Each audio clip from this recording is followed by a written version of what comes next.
Face front, true believers. This is Modular Media's No Prize podcast. I am your host, Chris, a Boingo Rider Gaston, and with me, as always, in the bullpen. Representing the people who, yes, have seen the Spider-Man leaks, and no, do not want to talk about them until they have the full context of the whole issue. The Vacuuminator is here.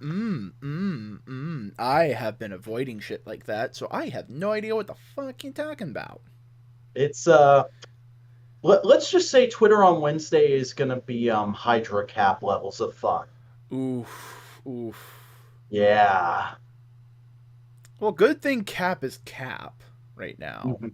We'll get to that. We will get to that feast. Yeah. So how was your pop cultural week? It was pretty good, honestly. It's a very good week for geek shit, I'd say. Other elements of the week, not so much, but we're not here to talk about that. We're Applebee. We're eating good in the neighborhood. Took me a minute to realize how that all linked up. I haven't seen an Applebee's commercial in quite a while. Buddy boy, buddy pal, buddy friend. Wait a second, should we talk about the big, giant, downward-facing red arrow in the room of pop culture? Which is? Netflix. What about them? They are imploding, everybody. Just... Yeah. Like... And as of this broadcast, I still have a Netflix account because I needed to watch Power Rangers Dino Fury. Yeah, no, I don't know if they're going to be able to bounce back. I don't even know what started this downward turn. Is it just their bubble finally burst? I think so. I think it was just, from what I gather, a lot of people are kind of in general agreement that for a long time they have had a policy of just grab whatever you can and greenlight whatever pitch you can as long as you can put a Netflix original in front of it. And so they've become bloated with content, a lot of which is not very good because that's what happens when you focus on quantity over quality. And they've been threatening to crack down on password sharing for a couple of years now. And just recently, they raised their prices, which led to a lot of people go, you know what? Not enough good stuff coming out often enough. I'm gonna cancel this subscription. And then they went, all right, we're definitely cracking down on password sharing now. And we're introducing new levels of subscribing where you can pay less money to have Netflix with ads. Because, you can't go into that. You could start with that and then do a non-ad version like Hulu did. You cannot go backwards. Yeah, because... when I think of paying money for content, I definitely want to have shit sold to me at the same time. That's why...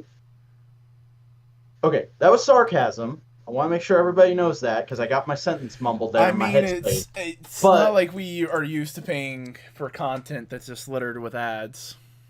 Yeah, but, also... You don't get those pages when you read the way we do now. Yeah, I know. Or when you buy and trade. I'm more just pointing out that this is just a large problem with just how producers of material tend to think about people and how they eat and consume. I'm just saying, if you want my perspective on that, I'm one of the fucking weirdos who has YouTube Premium but still keeps AdBlock installed and has a add-on for his browser that automatically skips the sponsored sections in videos. There's some content creators who go like, you're clever enough with it that I don't mind it. Mm-hmm. Adam Ragusa is one. I've not heard that name before. He's a cooking channel. Oh, okay. But he flip-flops, one video can be just like, hey, here's a recipe, and another video is like, here's the history of beer. Mm-hmm. It is funny, though, getting back to the topic. Yeah. Netflix was kind of one of the early pillars of the MCU's success. Yeah. So wouldn't it be fucking hilarious if just Disney ends up buying Netflix? I don't think that's going to happen. I think, at most, the ones that would want it are the ones who know that they need something more to offer. Because Disney... No matter who buys... Go ahead. Because all Disney has to do is point at their nutsack called the Disney Vault and go like, "That's your exclusive content," and everybody goes like, "I do want to watch Aladdin." Yeah. But no, whoever ends up buying Netflix, no matter what, they're gonna strip mine it for parts. Oh, Which is why I initially said Disney there, because I'm still bitter over the fact that Disney bought Maker Studios, who owned Blip, and strip mined them for parts. Yeah. It was an alternative to YouTube, a distant second alternative, but it was an alternative to YouTube. And it's still to this day one of the best competitors we've ever seen, as far as that goes. The only other types of competitors are ones that are focused on completely different types of content, like Twitch, TikTok. Vimeo and VidMe are kind of close, but like they're just not near as robust. Do we even need to mention Dailymotion? No, because people only use that to pirate stuff. You're right. You're not wrong, but you're...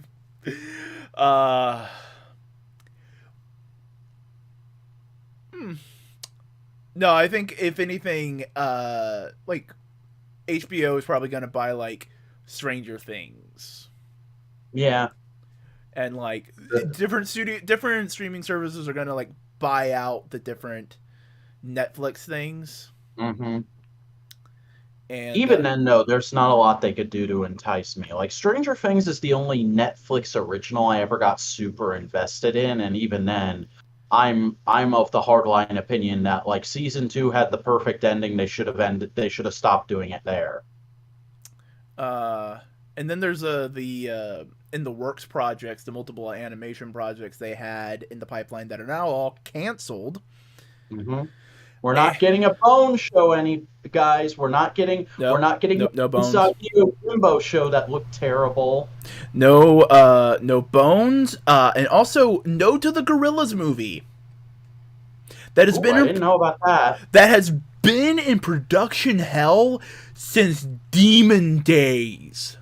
They've been trying to make a Gorillaz movie since Demon Days. That's not great. That's early 2000s. That's Feel Good Incorporated. But we're also not getting a Transformers Legacy show, which, that's a win. Yeah. Here's the thing. Was it still going to be animated by Rooster Teeth?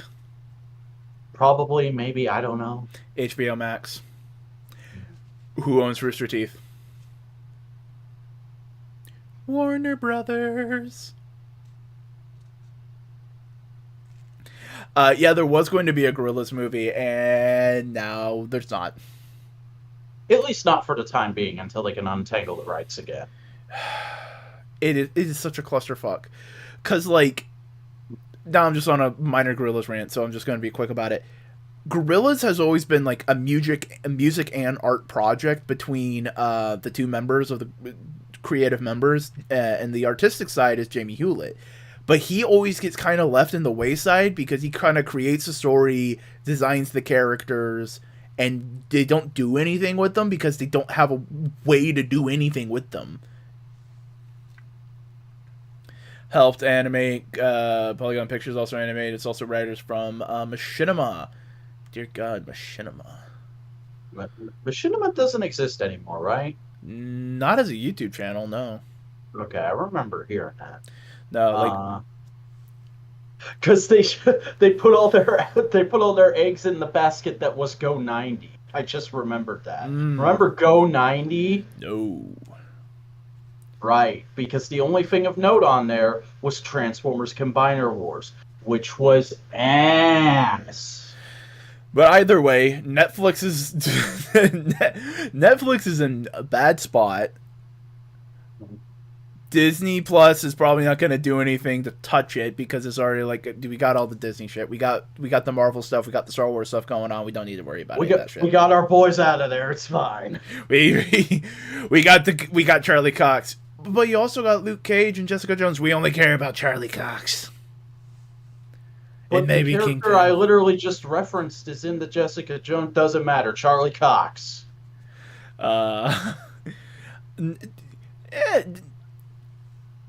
Netflix got rested on their laurels. Netflix became Blockbuster.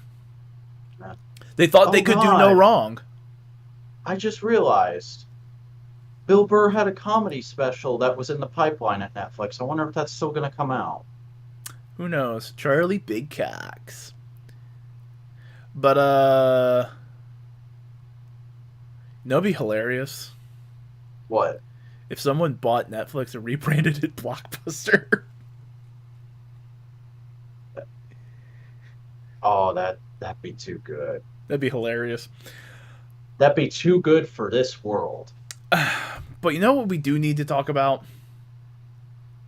We need to talk about this episode of Moon Knight, where nothing strange or unusual happened. It was a pretty standard episode of Moon Knight. Nah, bro. They pulled a Kamen Rider utter shoe dropping so hard that it unlocked core memories from people from last year, where now we have a meme going around that every fourth episode of a Disney Plus show is a big fucking twist. Oh my god, is the fourth episode the Christmas episode? Yeah. Fourth episode's Christmas episode. Let's go. Let me remind everyone. Fourth episode of WandaVision, that's when Jimmy Woo shows up and we find out that the government is observing the town. Mm-hmm. Episode of The Falcon and the Winter Soldier. That's when U.S. agent fucking murders a dude. Mm. Fourth episode of Loki. That's when Loki gets killed in the last couple seconds, and we don't find out until the next episode about the pocket dimension that that all the killed people are being sent to. Primed. That was the word, right? Yeah, trimmed from the timeline. Yeah. Fourth episode of What If. That's the episode where we meet Dark Doctor Strange, and he completely destroys his own reality. Mm. Fourth episode of Hawkeye. That was when Yelena showed up. Fourth episode of Moon Knight? Well, let's get into it. So first things first, I just want to say, them all happening in the fourth episode is kind of understandable in my opinion, just because of the structures of the shows and the stories they're trying to tell. This is the peak of the second act. It's the peak of the second act. We're finishing that up, and then we're getting into third. It makes total sense. Mm-hmm. So, like, yeah, it's a little formulaic structurally, but, like, ain't the end of the world. Yeah, it's good. So we start this episode by watching Brendan Fraser's The Mummy. Yeah. As they're going, and it was a nice hard left turn from what I thought. I thought we were going to be spending this whole episode trying to get Khonshu back, and there would be like a very badass fight scene at the end of like, oh man, Khonshu's back. No, they just go straight after Haro. They're like, fuck it, we'll get Khonshu later. We gotta do this. This is the time situation. Khonshu can wait. Mm-hmm. Khonshu would probably yell at us if we went and tried to get him now. Yeah. What the fuck are you guys doing? We need to fight the hippo guy. The crocodile hippo lady. Crocodile man. Croco. But oh my god, he's literally the crocodile hunter. Crikey, I'm Khonshu. Ain't that a beaut?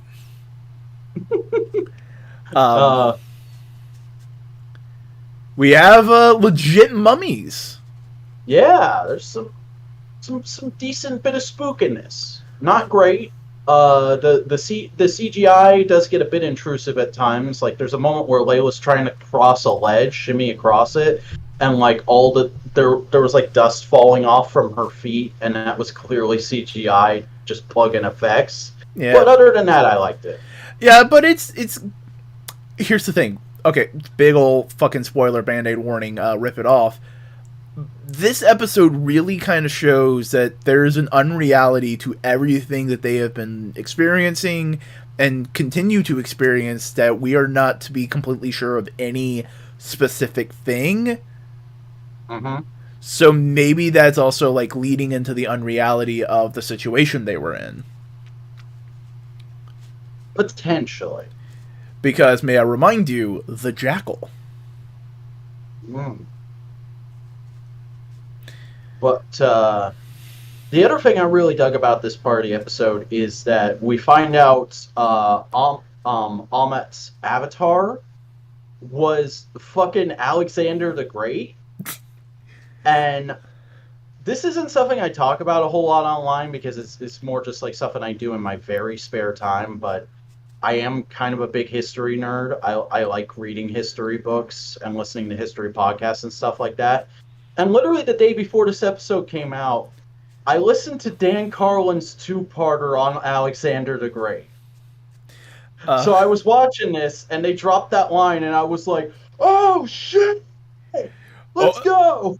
Did you pick up on the Macedonian thing before? Like he said, like I think this is also Alexander the Great. I was like, that sounds familiar. Why am I recognizing that as a thing with Egypt? Oh man. And then it was just complete disrespect. It's like, fuck it. Yeah, we're this, and like genuinely, I don't know how graphic that got because I was like, I don't want to know how graphic this has got. I'm gonna look away from the screen for a minute because that's gross. It's not that bad. Okay. But it was also turned into that. Simeon turned into a Wojak. I did turn into a Wojak. Simeon turned into a Wojak. But no, it's great of Steven crawling his arm into his gullet trying to find the thing they need to find. And Mark just going like, yeah, just get in there. And he's like, sorry, Mr. the Great. And I'm like, I'm pretty sure Alexander the Great did have an actual last name that we know. Wouldn't you know? Whatever. Yeah, but all throughout that, we also have Harrow seeding the seeds of doubt. Mm-hmm. Basically saying, hey, by the way, Moon Knight's origin story. It's just Moon Knight's origin story. It's just like, yeah, he was a mercenary. He probably killed your dad. Yeah. It's not great. I know. But also, can we just acknowledge, like, at the beginning of the episode, with all the stuff with Stephen being told not to hit on Layla and then hitting on Layla and having probably the most cringy one-sided kiss I have ever seen on screen. Like, I mean, that's glorious. The point. Yeah, it was glorious. And it's also just like, geez, there's a lot of weird mixed emotions in all of this because it's like one dude, but it's a system and it's odd. It's the weirdest polycule I ever saw. God damn it. It ain't that yet. Just me, my husband, and his two other personalities. Can Jake come out tonight? I want to get frisky.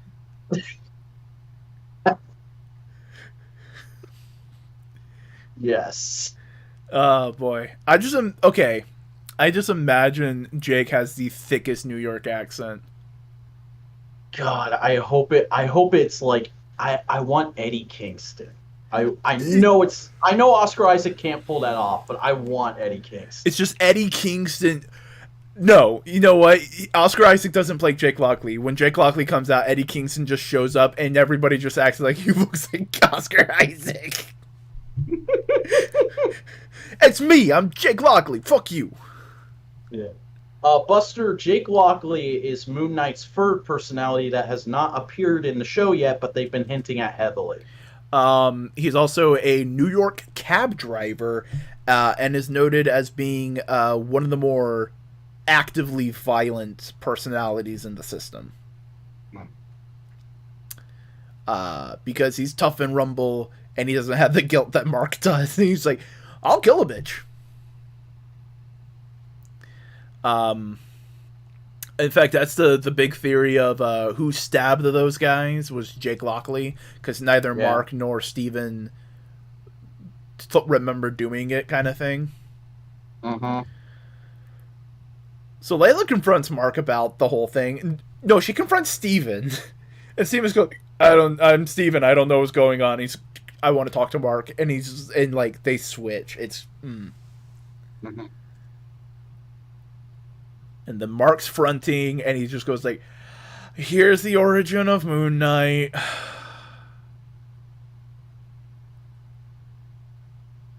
And then Andrew shows up. Yep. Currently, Moon Knight has two. He only ever really has free in the comics, but he ain't gotten the third one yet.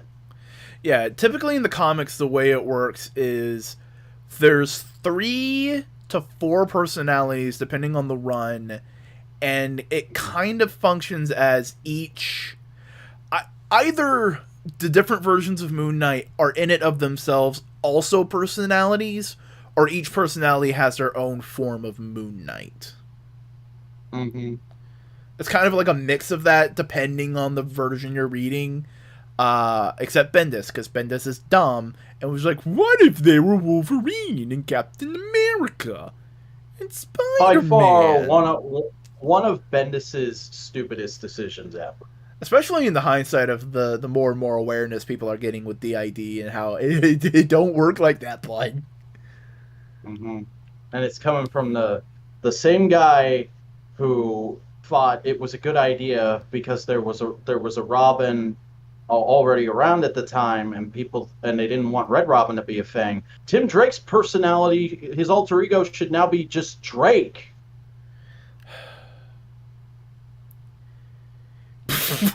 My impression of Bendis.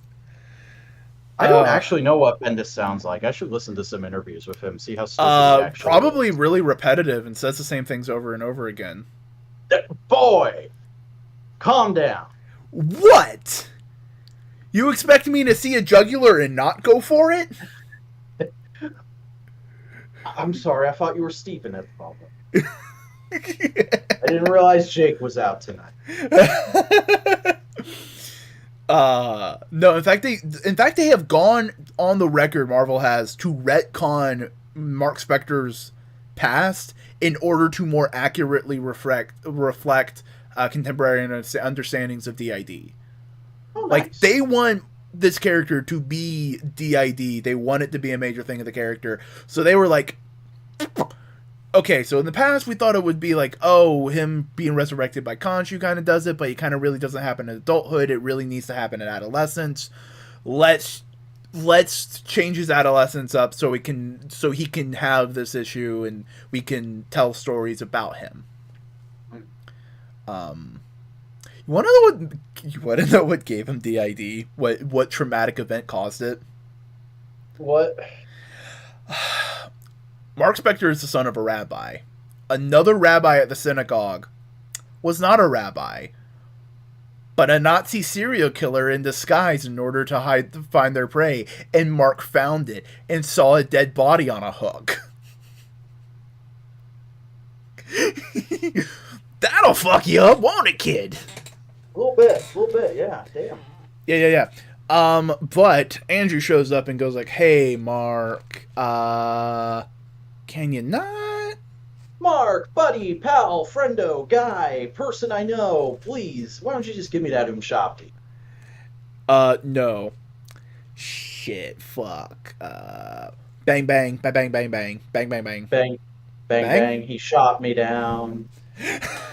Bang, bang, that awful sound. What's that oof? Oh, it's the oof from the story. Yeah, no, it's fucked. Yeah. But, like, DID systems do occur after traumatic events during adolescence. So if you want to have a character with DID, you kind of have to fucking big drama. Gotta follow the mutant rules. Same reason they really like to emphasize Bruce Banner's childhood abuse. Because Bruce Banner has DID as well. It's just that he also is a Hulk, so it manifests completely differently. But then we get probably one of the most beautiful transitions I've seen in a while. Oh, yeah. In the water. Beautiful. And then the aspect ratio changes. Yeah. Oh, man. I had a moment while I was watching this where I was literally just like, he's just floating down that water, and I'm like, so is the new game screen gonna come up or what? And that's exactly when it transitions. To a very fun, fanciful, low-budget, straight-to-VHS action-adventure movie. Starring Dr. Stephen Grant. And then you pan out and you see Crowley, the living statue man, calling out Bingo. And you see his Steven's boss at the museum. In the lounge, you see a bunch of other things. You see a bunch of other little elements, such as there's a cupcake cart, much like a cupcake truck that he drove in the first episode. Second episode. There's the police officer who took him in the second episode, I believe it was. Layla is cheating off of Bingo with his card.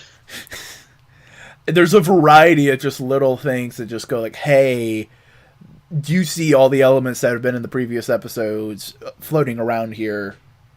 And you see Mark in a wheelchair staring. That he's handcuffed to. Well, ankle cuffed. Yeah. Holding a little Moon Knight toy. Which I'm pretty sure that's the Marvel Select with a new cape. Yeah. But we then go through a large section where Mark is slowly getting awakened to, I'm in a weird place, full of my enemies, something's wrong. While in a talk with his therapist, who is Andrew Haro. Haro? Haro. I remember because for the first episode and a half, I thought Khonshu was saying Arrow. Harrow. And I'm like, what? He's fighting Stephen Amell? Who would you want Stephen Amell to play in the Marvel Universe? He'd be an okay Doc Samson. I could see that. You know who I'd want? Who? This is a D-list Marvel hero because I think it'd be fun for a cameo, be fun for a thing. I don't think like he'd want to sign up on a big superhero project again. Night Thrasher. No. Demolition Man. He's the guy who looks like Yellow Daredevil. I've not heard of this guy. Yeah, no, he's just he's also related to the Power Broker, so they can do him. And of course, Googling that comes up with the fucking Sylvester Stallone movie. Haha. I have. Demolition Man Marvel. This just looks like Daredevil wearing a Wolverine mask. Yeah. Wow. It's so dumb. It's great though. He's a guy who tries his best. He tries hard. Yeah, Buster. Demolition Man is a good ass movie. But like, also, I'm looking at this design. I'm like, how has this not been a Marvel Legends yet? This is such an easy part swap. Oh, very much so. There's a lot of like D-list characters like that. You go like, where's Triathlon? Where's 3D Man? Where's the Wall? You know who we need in Marvel Legends? Who? Combo Man. Yeah. Give us Combo Man. Come on, Dwight. Come on, Ryan. Come on, Dan. Where's it at? I'm having to like tweet at them. Hey, where's Combo Man? I want Combo Man. Give me Combo Man. And Big Will, while you're at it too, please. A fucking $40 set with a figure of a dude and a big wheel. Give me Big Wheel. Anyway. 3D Man Marvel Legends for that name alone. You want to know 3D Man's power, Buster? 3D Man's power is he has the power of 3 men. So you'd have to buy free figures. No, he just has the power of 3 men. He has 3 times the strength of a normal man, 3 times the intelligence. He's just 3 times the man. He's 3D Man. That'd be terrible if you're just looking at like the average man, especially nowadays. Yeah. He's like a little bit stronger than Cap, a little bit faster than Cap. You know, that kind of thing. No, not that big. Google Big Wheel Spider-Man. You'll not be disappointed, Buster. No. Yeah, Big Wheel Spider-Man. He's great. Great character. So Mark Spector just fucking freaks the fuck out.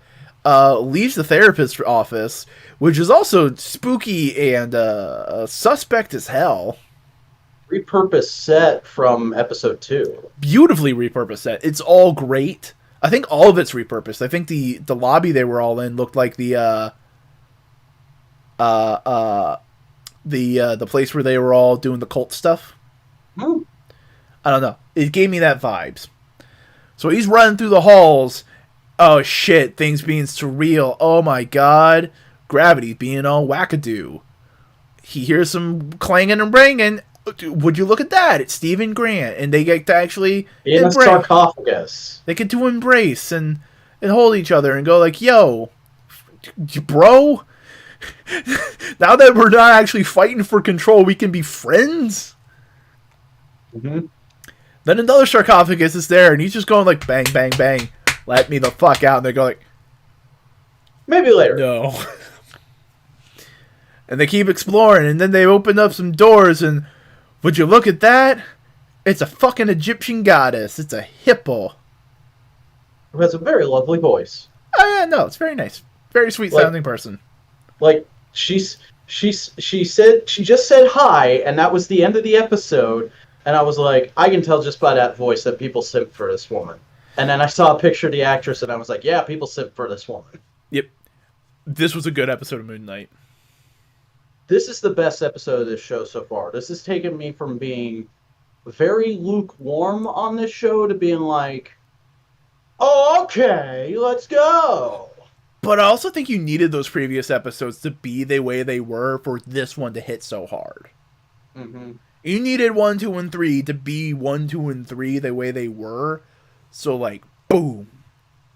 Because we've been in, like, very natural earth tones and blacks. And then this, in the higher last half of the episode, stark, bright, brilliant white. Bright white. And I cannot wait to see what happens next episode. Yeah. This is one of those ones where I was genuinely like, okay, that last section went on for longer than I thought it was going to, but I need more. Okay. I know it's only you know what I absolutely fucking need? I need one of these guys to grab their neck, lift, and you see the Moon Knight mask underneath like that one cover. Ooh. I need that to happen. Come on. That'd be cool. Like, because that's one of the most beautifully perfect iconic images of Moon Knight in recent memory. But it's not part of the story. It's a cover. Make it part of the story. Make it part of Munchie. Make it Munchie. So overall, pretty damn good episode of Moon Knight. A lot of people have been freaking out about it. This is where the critics... This is the last episode the critics saw in their preview. Yeah, and they were all... And I remember a lot of people were talking about how annoyed they were that all the critics were being like, "Oh, just wait until episode 4, that crazy episode 4 twist." And now we all get it. Yeah. Also, I'm trying to find this cover, and it's not coming up on Google. Hold on. Let me do a little Google over my own. Parlez-vous Google?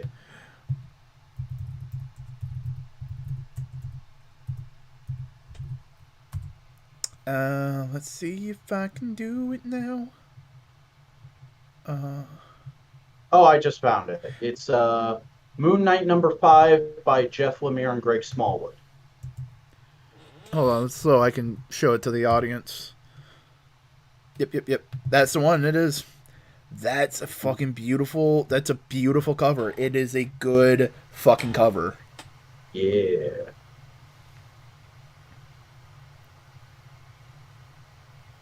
Hot damn. Gotta love Moon Knight. Gotta give me that Moon Knight. That Moon Knight, give it to me. Gotta love that Moon Knight. I sure do enjoy White Batman, who is sometimes White Deadpool. I love white Batman who sometimes isn't White Batman, but is White Vigilante. All right. Hey. I should probably find a good still of this trailer. You should find the still that everybody's sharing around and going, "God damn, Marvel needs to compensate comic book artists." Oh yeah, no. Let me see if I can find that real quick. Yeah, so we finally got it. Oh god damn it. It's not that one. No, it's not because that's what happens when you set your your transitioning things to numbers and your number pad. We finally have a trailer for Love and Thunder. And not even a full trailer. This is a little teaser. It's just a little teaser. We only got like 3 seconds with Jane Foster Thor. And immediately everybody started making Peacemaker comparisons. Ugh. But we also got some beautiful art from the comics be represented in live action. It looks great. Yes, the artist should be compensated. Yeah. This is literally just a panel from 4 by Jason Aaron. Yeah. But with an added core. Yep. Everybody looks great. The costumes look great. There's that great little sequence in the beginning where you see Chris Helmsworth's son as baby Thor running, and then it transitions and it's him digitally de-aged as young Thor wearing the comic costume, and then it transitions and it's him from the last movie. Yeah, it's beautiful. It's great. This feels like,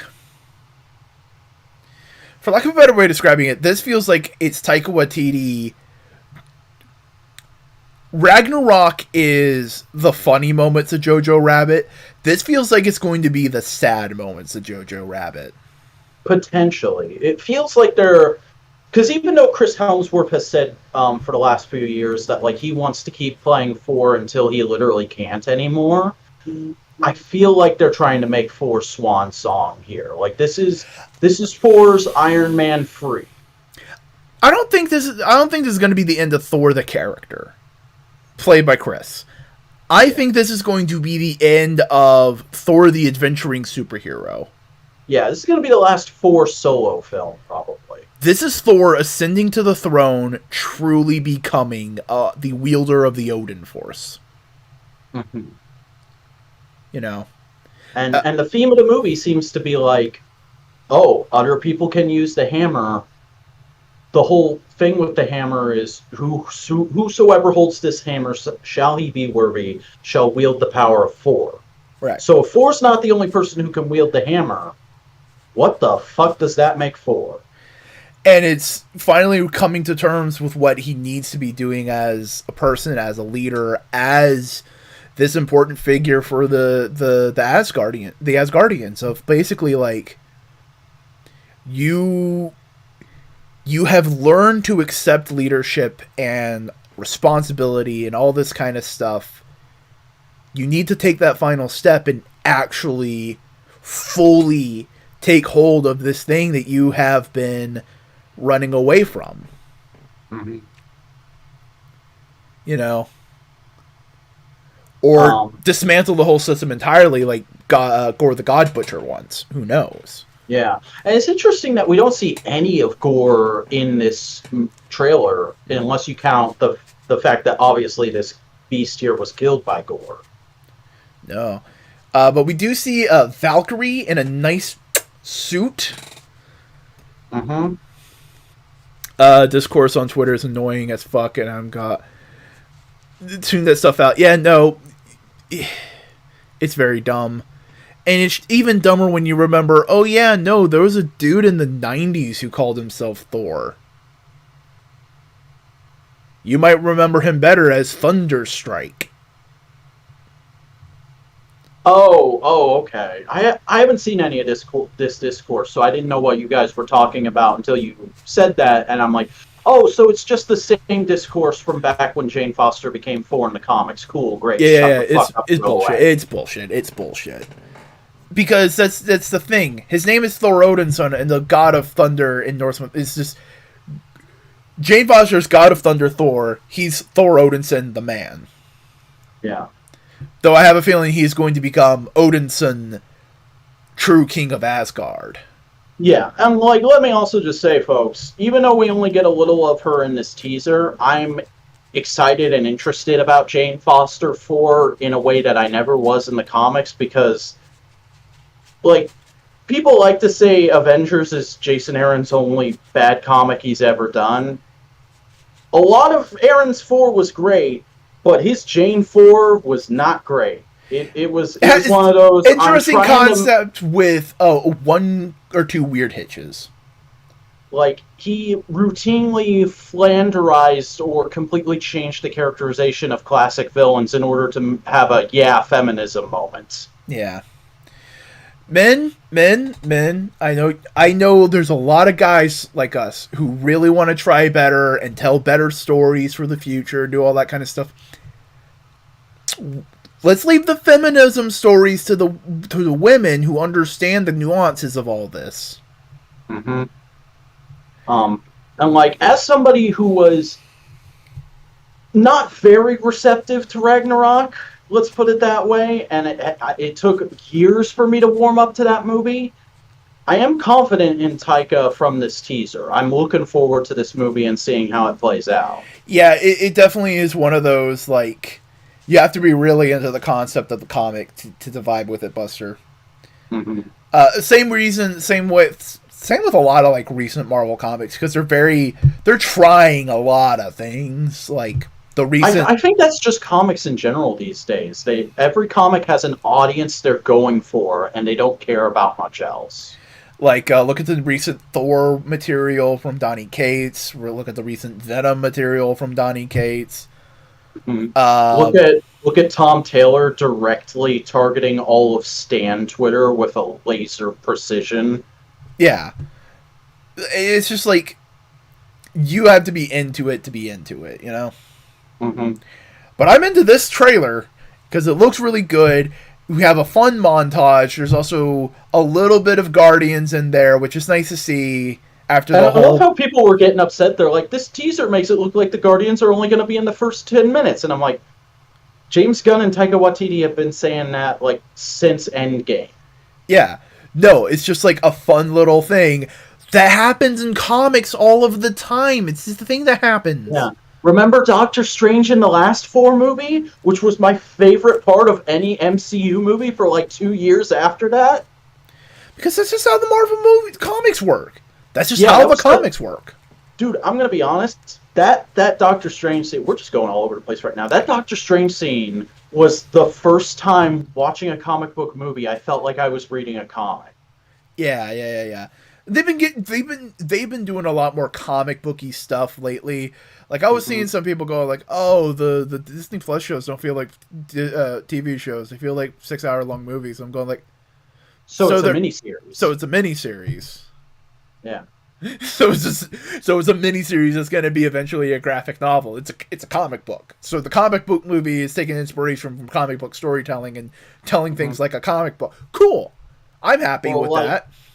Or like the entirety of the Batman, just ripping little bits and pieces from a lot of the most well-known Batman stories over the last 20, 30 years to make the first Batman movie that feels like a Batman comic. Oh yeah, no. That feels like that feels like a goddamn Legends of the Dark Knight fucking graphic novel published in the mid-90s. Yeah. Co-wrote by Grant Morrison. Mm-hmm. Got a little bit of Morrison, got a little bit of Miller, a bit of Moore, all the good boys. Yeah. But one thing we haven't talked about, the Love and Thunder trailer, we got the Greeky shit. We got some Greek stuff here. Yeah, Zeus is going to be in this. We're probably going to also get hints that the ultimate bi-lord, the ultimate bisexual Chad, Hercules. Yeah.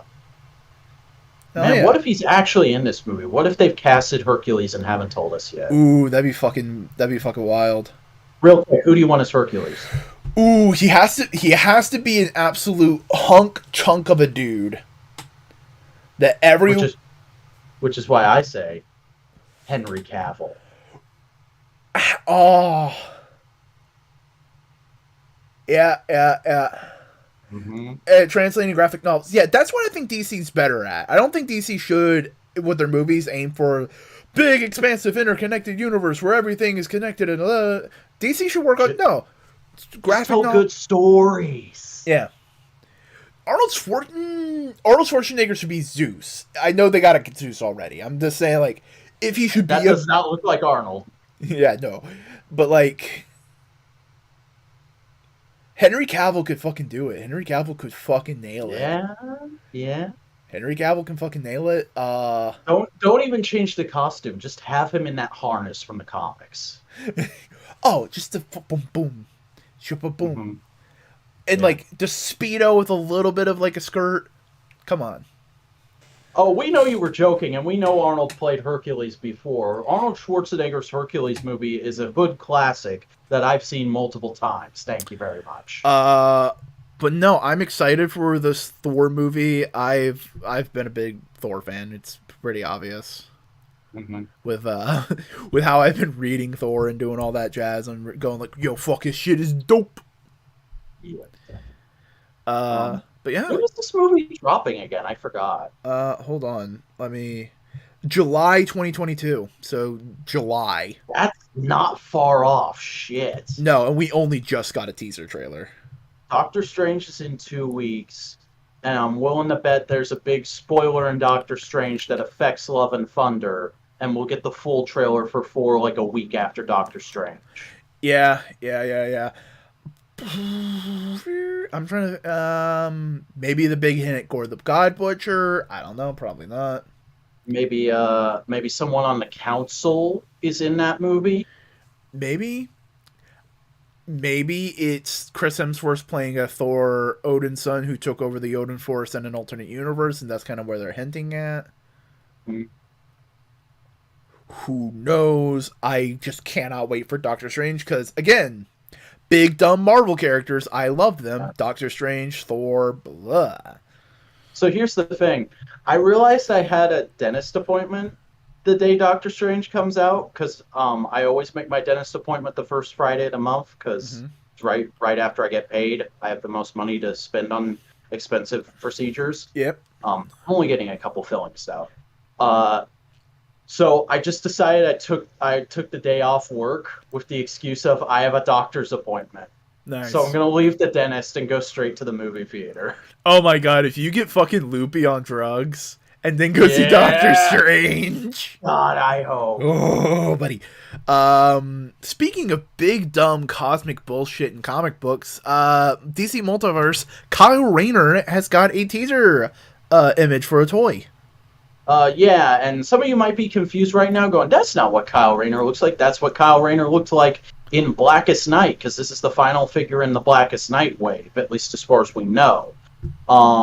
And personally, I've always kind of preferred this look for Kyle because this is the look I was introduced to him with. I like Kyle's original logo, and I'm not afraid to say it.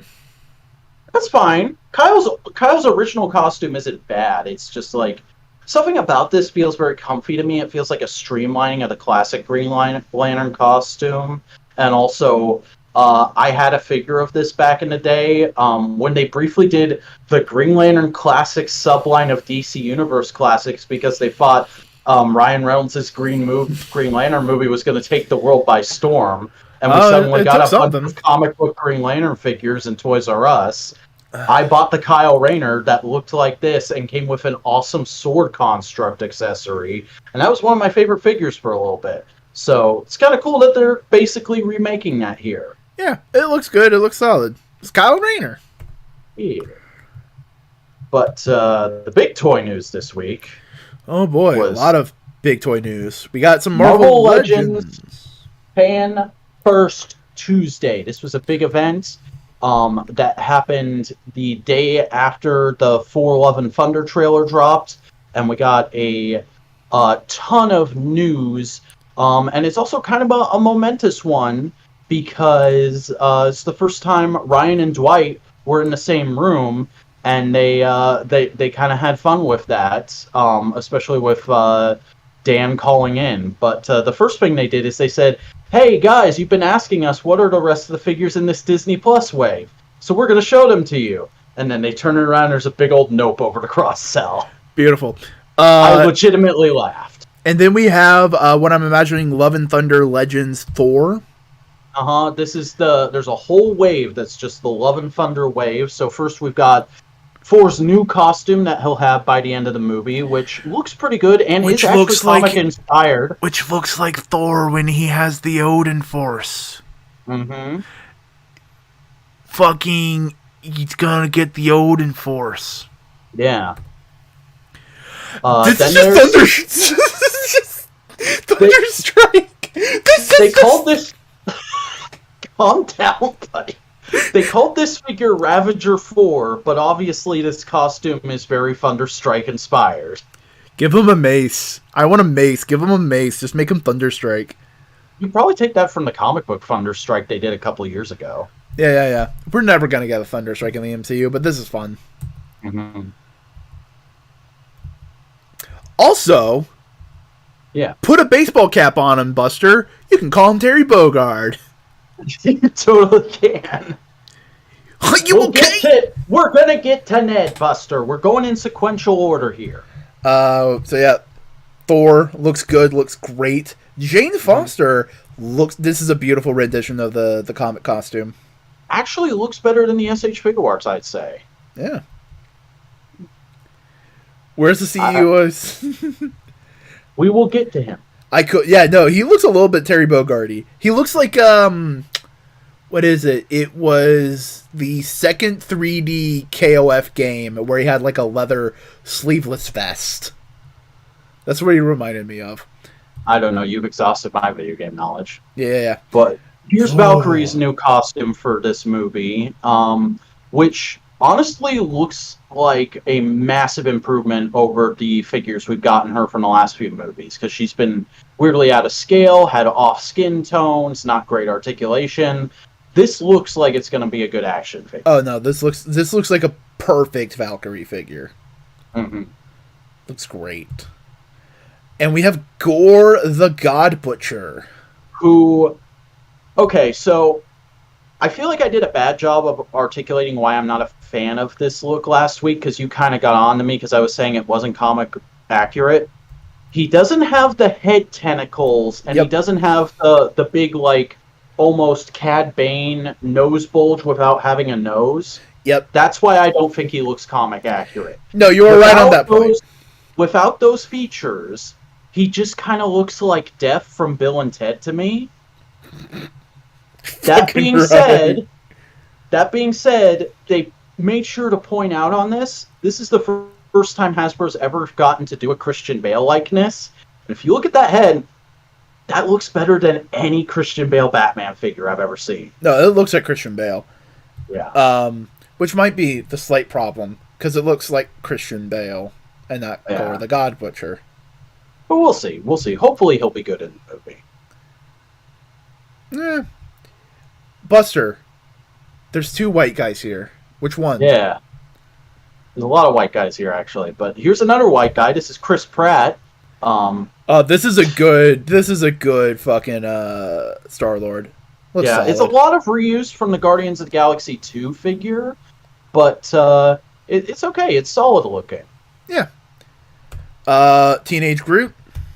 Which is almost complete reuse from his Infinity War figure, but he's got new hands. Which is nice.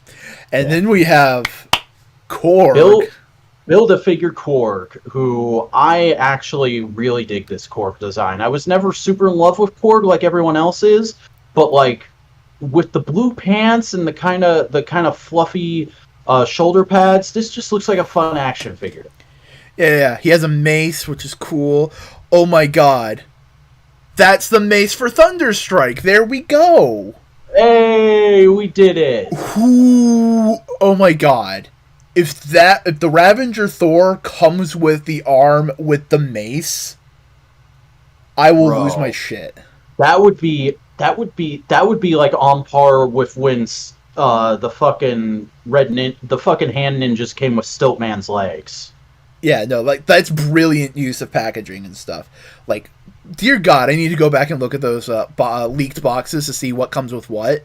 Because if Thunderstrike Thor comes with the mace, beautiful move. Beautiful. Korg is great. Gotta love your man. Yeah. Wait, hold on. Wait. Where is he? No, it comes with Valkyrie. Shit. Comes with Valkyrie. God damn it. We were so close. We were on the verge of greatness. We were on the verge of greatness. Oh, man. I'm so tempted to tweet and just go like, yo, you missed a fucking hat trick there. Yeah. That would have been so cool. So, just been like a neat little extra. Roleplay toy? Well, yeah, new roleplay hammer. Which there was a great moment where fucking Dwight was like, "Oh, we've got one more toy from that movie," and he just holds out his hand, and somebody from off camera tosses it, and he caught it perfectly. Beautiful. But yeah, obviously it's basically the same one as the original Mjolnir they put out, but it's remolded to have all the cracks and shit. Which is good, which is fun. It's also probably co-developed with Nerf. Yeah, a little bit. Spider-Man toys.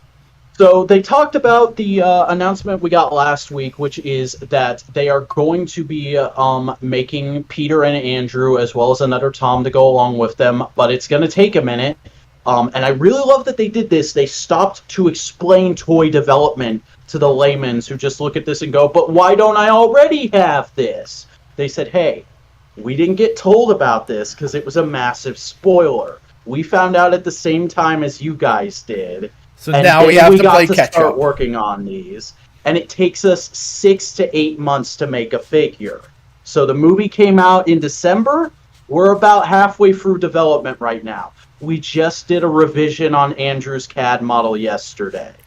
Yeah, and they have to scan their faces and do all that stuff. Yeah. So these figures are coming, but to tide you over, we're getting a Homecoming 2-pack of Civilian Peter. Good Peter. Good solid Peter. Maybe looks a little too young. A little too young to me, but otherwise it's good. But they're also trying to aim for the high school Peter. Also, no, he's probably too short. You could probably put a regular Peter head and go like, oh, civilian regular Peter. And I mean, like, even if you don't collect MCU or you're not into civilian figures, if you do figure photography, this is just a good guy to put in the background somewhere. Also, backpack. Good accessory. Mm-hmm. By the way, that is the backpack that they teased months ago. Yeah. But then, this boy. The CEO of Sex is getting an action figure. Everybody was excited. My entire Twitter was just, oh my god, it's the CEO of Sex. That's just Buster like 5 times over and over again. Yeah. But no, fantastic looking Ned, and again, even if you don't care about the MCU or you don't like Ned, good background figure. Yeah, no, they're just good, solid dudes that, like, if you're doing a big scene and you want some guys in the foreground and you just see their backs, perfect dudes. Like, they look good, they look good, they look great. Also, is this the first plus size civilian Legends figure? It might be. I'm not sure. It's definitely the first Ned Leeds figure ever. I just realized that. Unless you count Hobgoblins, which you shouldn't. You could get one Hobgoblin and say it's Ned. Yeah. But it's Ned in the one Spider-Man Wolverine crossover where he dies in Germany. Oh boy. And then Spider-Man kills a woman. Oh boy. Continuity, it's a fuck. Oh my god, he has a mask. Yeah, because there's a moment in Homecoming where he briefly puts on the mask, so they just put that in to give even more play value. No, they look great. They like, oh, this pose is perfect. Mm-hmm. And this is where we got into the figures revealed in this stream are going to be the first Marvel Legends that will be released under Hasbro's new plasticless packaging initiative, which means there will be no windows on the boxes. You'll just get renders and character art. I know you have very numerous complaints about this kind of packaging, I just want to say, for the record, I am a fan of any step forward to reducing our plastic use. Yeah, and I agree with that. I think the people complaining about it saying, oh, it's virtue signaling because they're still selling us hunks of plastic are idiots. I don't like windowless packaging from a aesthetic level, because I acknowledge mint in box collectors exist, and it's a way to interact with the hobby. And if you're hunting, if you're going out to physical stores to look for these toys, you want to be able to be sure that everything you're expecting in the box is going to be in the box, and it's going to be harder to do that now. That being said, these are collector figures, and as Robo of the Foosh pointed out, most collectors do their shopping online now. I actually personally recently kind of made a resolution to give up the hunt because it just leads to me spending money that I don't have on figures I only kind of want. Because you feel like you're already there, you need to get something. Yeah. So I'm mostly planning my purchases out, and I'm not. My New Year's resolution was not to pre-order anything. Honestly, you should be completely indifferent. Like, yeah, they are selling a lot of plastic, but it's like different kinds of plastic, and they do different things. Yeah. I mean, here's the thing: this is plastic you're supposed to keep and put on a shelf and keep safe, and outside of the cycle of landfills. The other plastic goes in a landfill and sits there for 100 some odd years. It's literal garbage that's waiting to become garbage. Because that's the thing, it's not, these toys are not waste. We're getting rid of waste plastic, which is the important thing. Mm-hmm. And even then, I think Lego is going out of their way to try and find bioplastics that are acceptable, and I don't think Hasbro is quite to the we need to be up and up on our green technology as much as Lego is. Well, they did try and sell Power Rangers fans an NFT last year. Yeah. But, you know, Lego is not the most ethical company, but it is the most ethical company out of the companies. Yeah. Anyway. Spider Noir. Into the Spider-Verse Noir, who is going to be a Target exclusive, and is the what if T'Challa Star-Lord with a new jacket and head. Oof. I'm of two minds about this. On the one hand, yay, finally somebody made a Spider-Verse Noir. On the other hand, it looks super inaccurate because it doesn't have the waistcoat buttons. Yeah. So, like, I'm encouraged even more so to backtrack and buy that comic book Noir they made.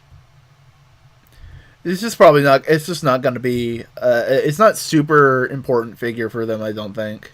Yeah, and I mean, like, if anything, all the import companies are probably eyeballing Noir or working on him right now. So we'll see. Yep. And then we got some Marvel Legends Classic, and we got Toad. Look at Toad. Yep. The final figure of the 20th anniversary wave, recreating the original first wave of Marvel Legends. We're getting Toad, who is 100% a new sculpt. And it's beautiful. Look at this man. Yeah, I really dig the way this looks. I know some people were expecting a redeco of the Doc Ock body. They were wanting him to be a little more bulbous, but personally, I think this works great. And it's just great that we finally have a new figure of Toad after all these years in general. Yep. And cool little accessories. He's got some frog buddies. Now, Marvel Legends. I ask you this real quick. Marvel Legends. We got Toad. But can we get better Toad? Evolution Toad. I mean, the only animation-specific figures they've done so far are What If and Spider-Verse, so I doubt it. But wrong. We have the 90s X-Men toy line now. Oh, right, that's right. I forgot about that. But that's all redecos of Jim Lee figures. Now. Evolution Toad. Evolution Avalanche. Evolution Nightcrawler. Evolution Wolverine. Now you're just being an ass. Evolution Magneto. Marvel Legends Day of Peace. Yeah, no. The only way to solve world peace. Give me X-Men Evolution Toad, Marvel Legends, please. Thank you. That and new Code Lyoko toys made by Hasbro. That'd be nice. I'd like that. Look at this man.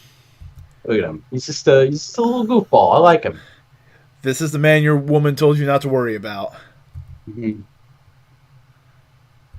He's just a dude. He's just a guy.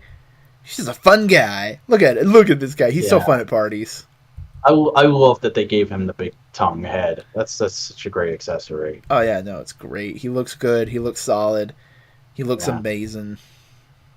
Showing him next to the original one.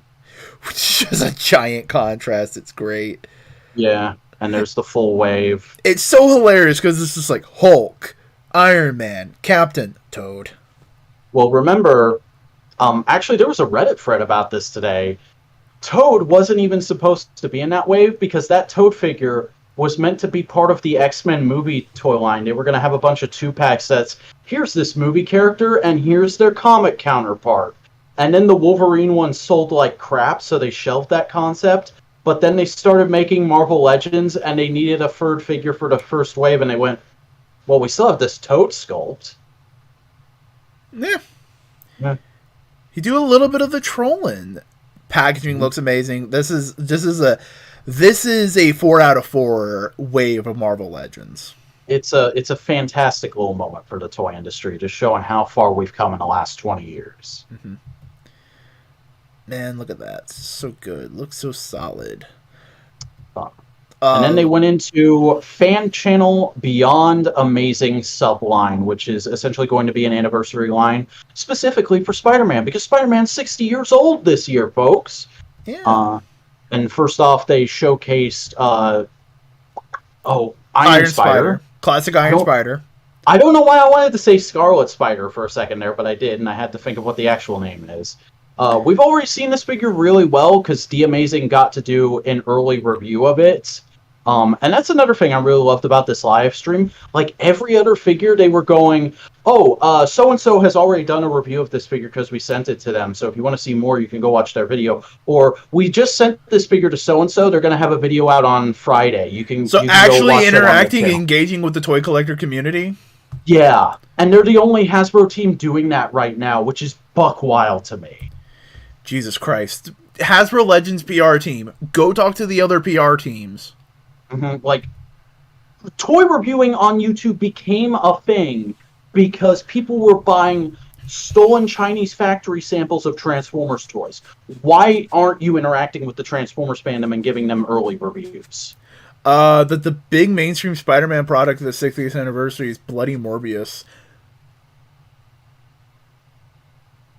They're also doing comics. Yeah, they're doing comics. We're getting a whole big refresh on the series. Yeah, which may or may not make Twitter lose its mind.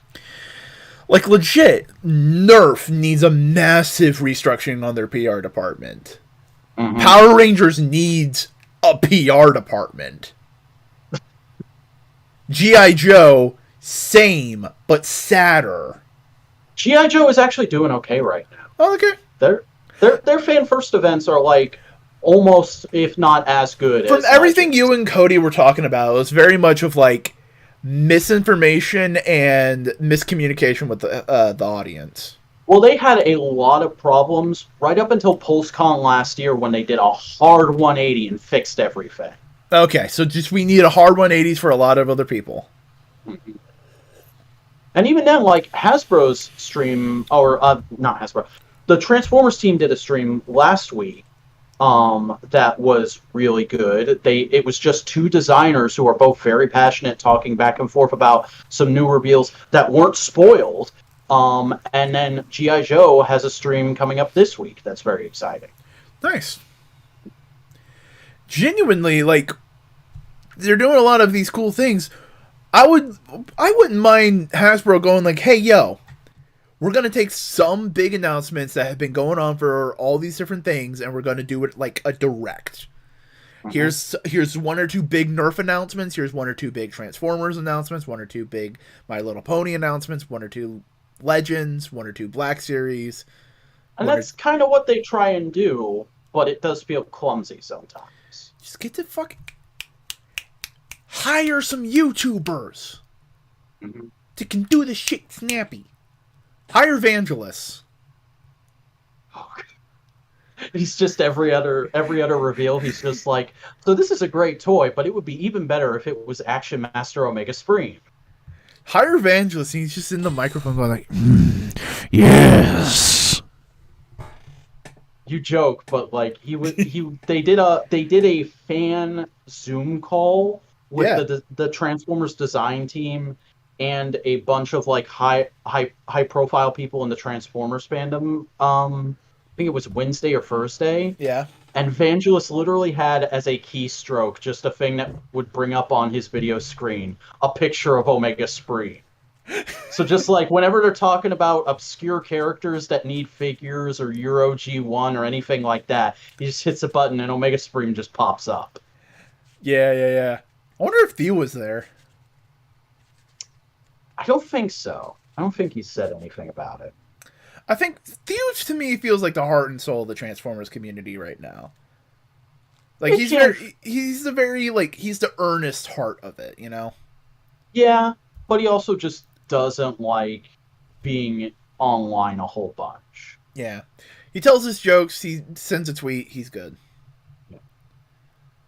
The only PR department Hasbro has for Rangers is Simon Bennett, and he just left.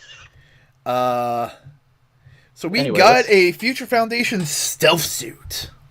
Yeah, redeco of the retro body, but looks pretty good. And you know, I don't particularly care for this costume, but I do agree with Dan, who pointed out like it's a Spider-Man in black and white. That there's no way this isn't gonna sell. Oh yeah, no, it's a good suit.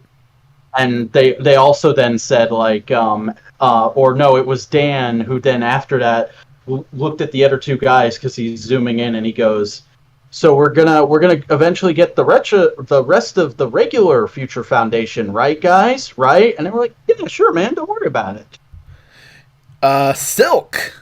Yeah, the Amazon 2-pack that we got CAD renders for a couple weeks ago of Silk and Doc Ock.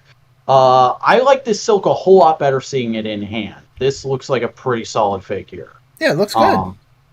And then Doc Ock looks like a lot of reuse, and that's fine. But I do also appreciate that they made sure to actually talk about there was a lot of confusion after the CAD reveal of whether or not the tentacles were going to be bendy wire or not, and they said, no guys, these are the same tentacles with the first release.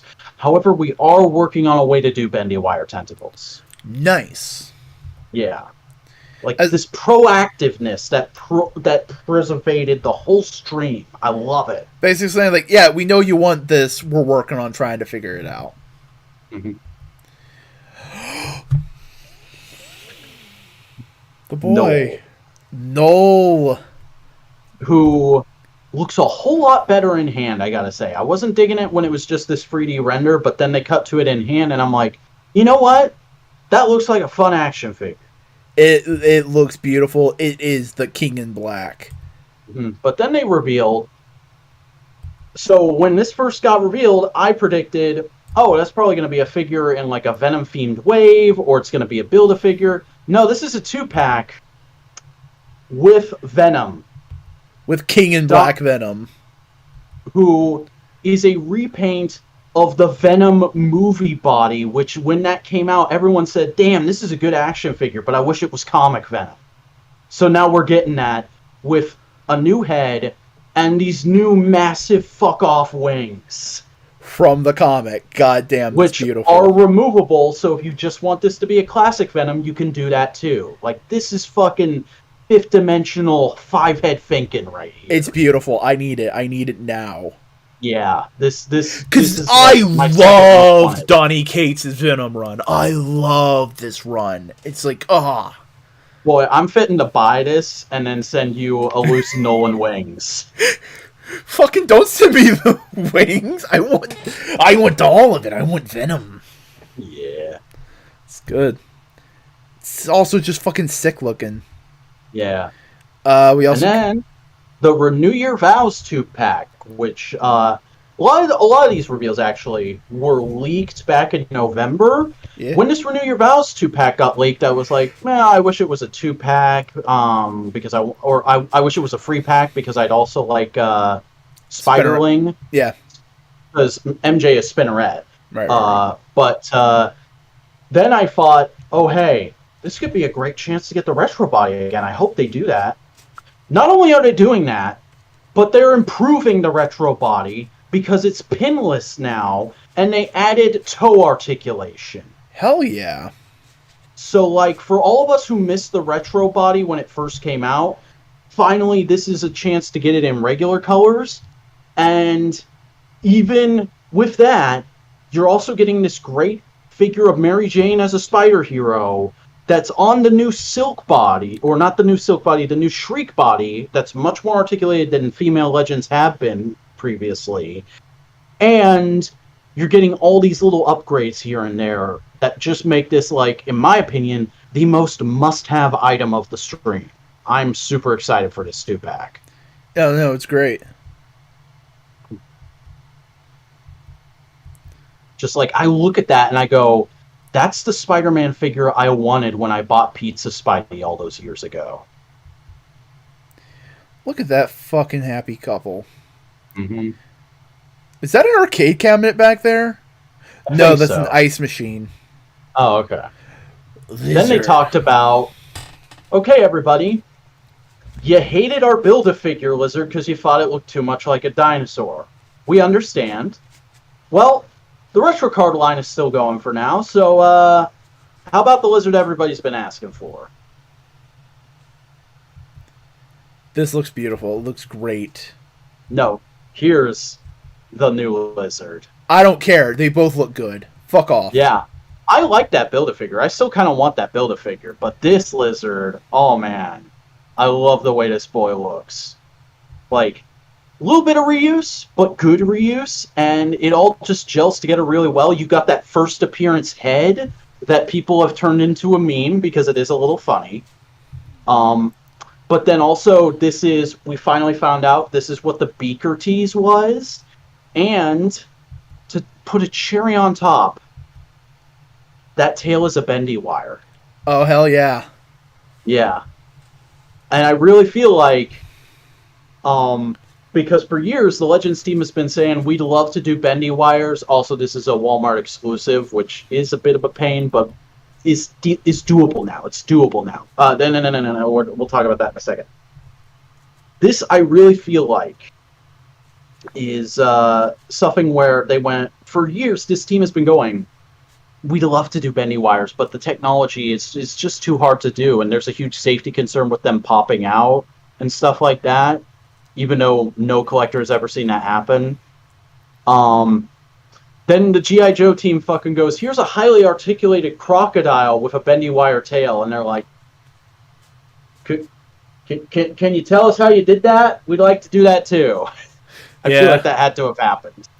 But yeah, anyway. No. Spider-Man. So one of the most beloved Spider-Man figures of all time, Spider-Man Classics first appearance Spider-Man. It's getting remade in Legends for the 60th anniversary of Spider-Man as a character. Hell yeah. I love the more muted colors of Amazing Fantasy. It's not my favorite Spidey look, but I do acknowledge it as being like, mwah. And this is a brand new sculpt, too. It's based off of the Retro Body's engineering, but it's much skinnier than the Retro Body to match Ditko's art.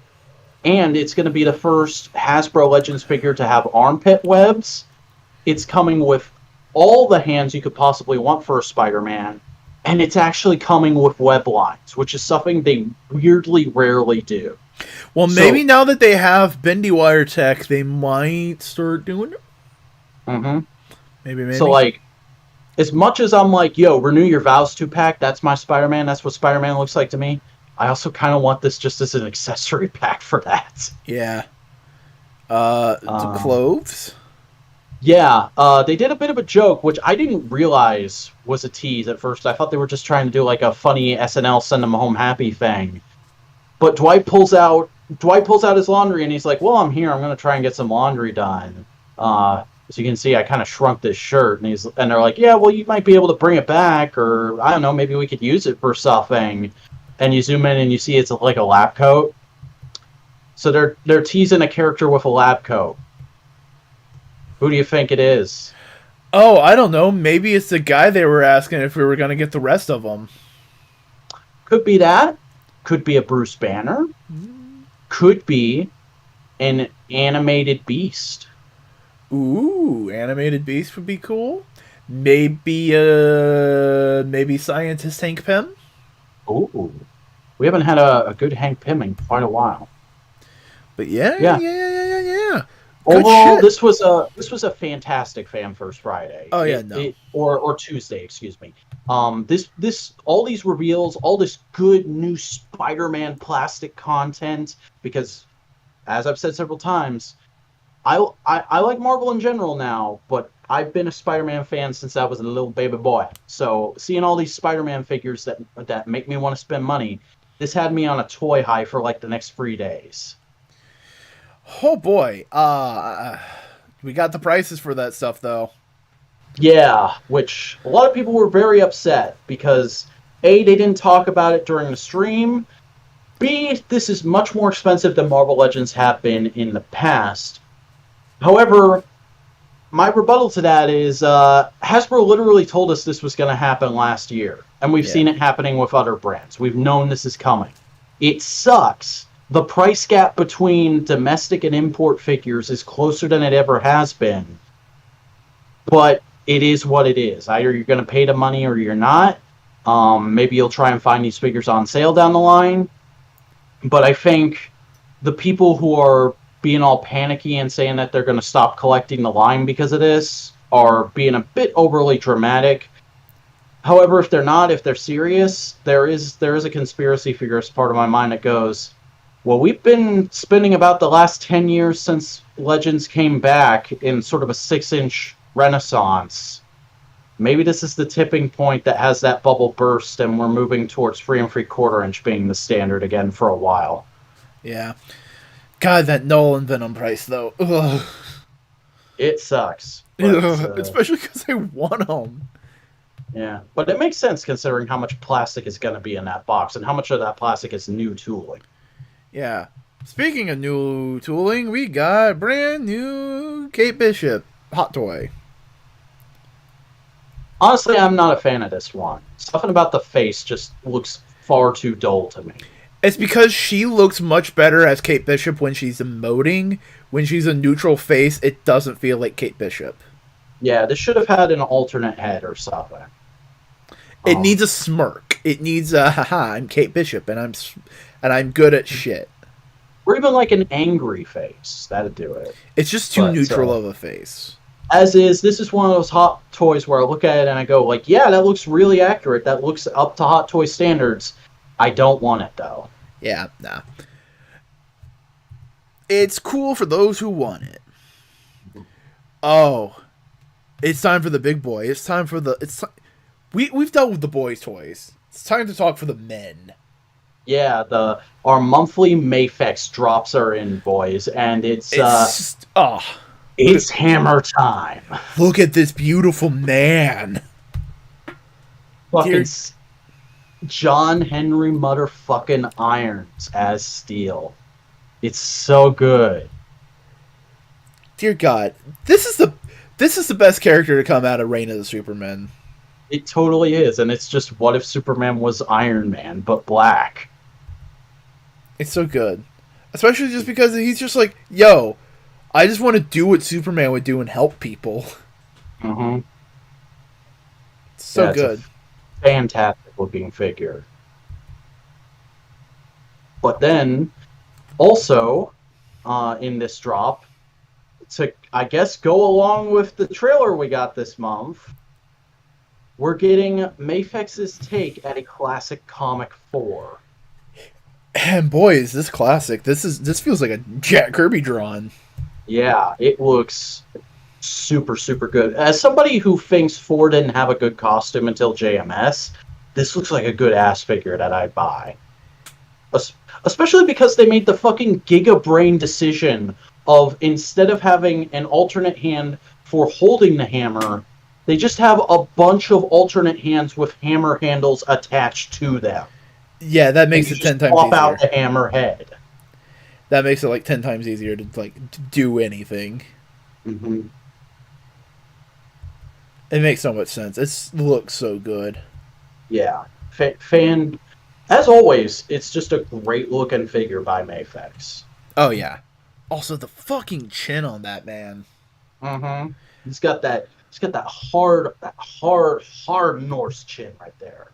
Hard North chin. But that's it for figure news. Ooh. Yeah, we spent quite a long time, but there was a lot to talk about with that Fan First Friday. Yeah. So, but we got some comics we need to talk about. So, hey, Zach, why don't you tell me about Bolero? So I think I'm done with this book Okay. because honestly, this is starting to feel like a Lars von Trier movie. And I'm in the camp that fucking hates Lars von Trier. It's just going around in circles. Yeah, this whole issue is just a bunch of weird mind fuckiness. Like, it's all one continuous conversation, but it keeps jumping universes and points in time, and it's overall making the same point, and you keep thinking it's done, and then it's not. And we get these small little plot revelations that I'm just like, okay, I still don't really know where we're going.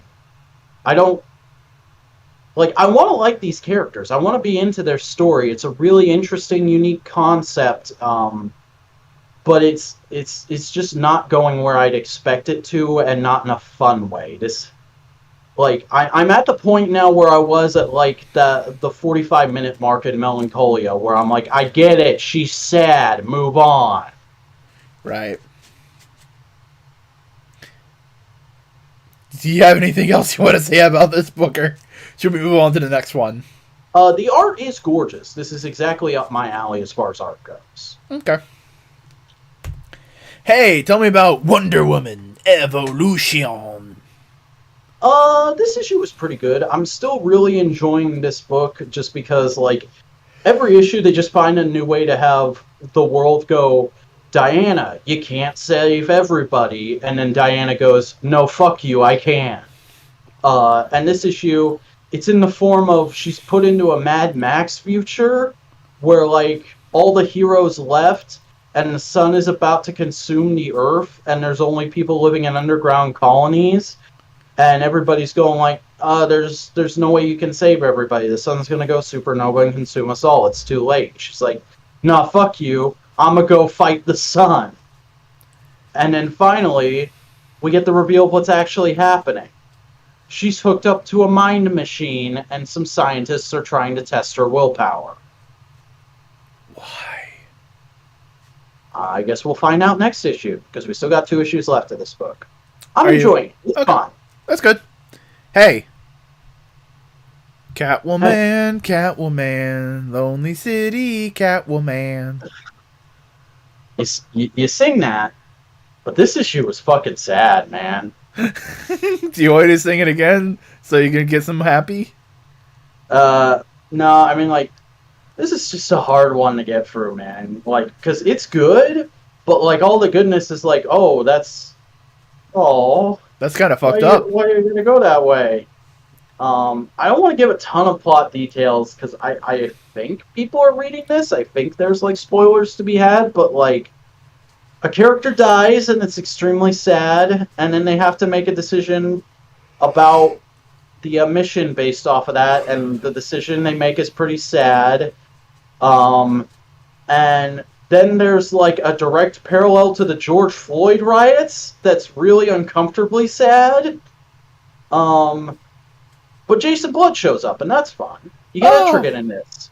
Hell yeah. In order to have Etrigan show up in the final page, Jason Blood has to fucking kill himself. That's not how Etrigan works. So it's dark future of DC, and like you get the feeling for this issue that, like, even though Harvey is the villain, he's really trying to be a good boy, and he just feels feels like he's being pushed into a corner. So like there's nothing good going on here. No heroes. Yeah. Hey, I read Doctor Strange Nexus of Nightmares. What in the fuck is that?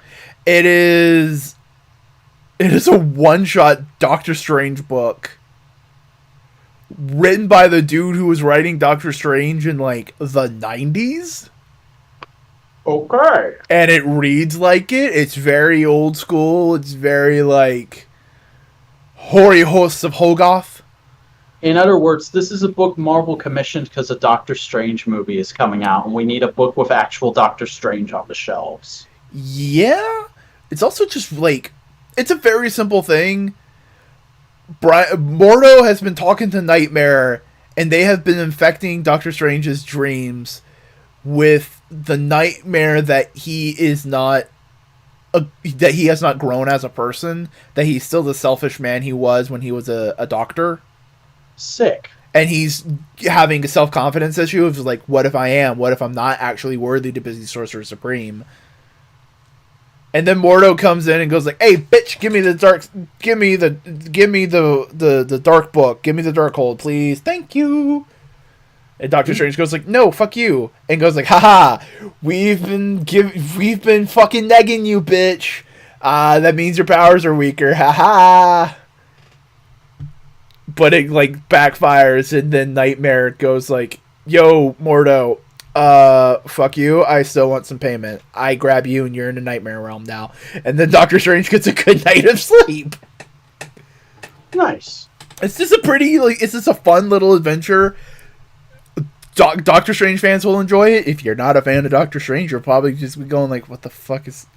Why?" Fair enough. Then I also read Hulk #6. How's that go?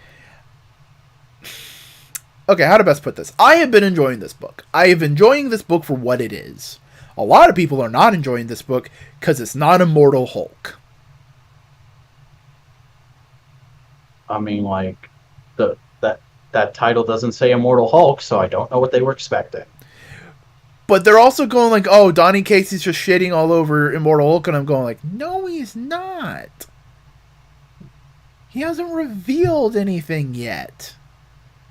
We're just in media res, you impatient dickheads."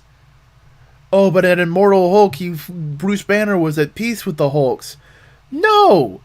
Bruce Banner accepted his fate at the end of the books. It doesn't mean anything about being happy. What the fuck are you on about? Yeah. Also, the Hulk has a Hulk now. Okay. He's big and shoots lasers. Yeah, that sounds like Donny Cates. Yeah. Hey, we both read Wolverine. Yeah, this issue was a lot of fun. Yeah. It's just... Because it's just a Deadpool comic with Wolverine. And it's all about fanboy expectations for Wolverine in an era of X-Men where Wolverine isn't the hottest shit around. Yeah. Also, I want to be in the X-Men books. Why can't I not be in the X-Men books? I am an integral part of the X-Men character roster, yet I am not allowed on this fucking island. This is bullshit. Wade, we've been over this. We did a whole issue of your book about this. Yeah, well, my book's not around at the moment. But it's good. There's a lot of things going on. A lot of mysteries. Wolverine has to solve them because he's bub. A lot of very obvious humor, but made me chuckle nonetheless. Oh, yeah. It is very much the classic slapstick of Deadpool of, "God damn it, Wade. Fuck you." And non sequitur gags like him going into a comic shop and shooting up a CGC graded copy of the first issue of this book, which is probably worth $3. Yeah, but it's fun. It's cool. It's good. Yeah. Good Wolverine. How over under? How would you say your dive back into the X-Men have been? So far so good. I mean, like, I feel like there's people who, like you, who are just rolling with the punches, having fun, and then there's people like Sal who are like, this is bullshit. Everything sucks now that Hickman's gone, and I'm kind of somewhere in the middle. Yeah. Sal seems like the kind of guy, if it's not exactly right, he doesn't want it. If it's not exactly what he wants in a book, it's not worth his time. We like you though, Sal. Please come on Modular Components sometime. But like he says, like growing up, I just always thought the Avengers were just the B-listers. But then I learned and I grew, and it's like, no, you still think that way about a lot of books, bud.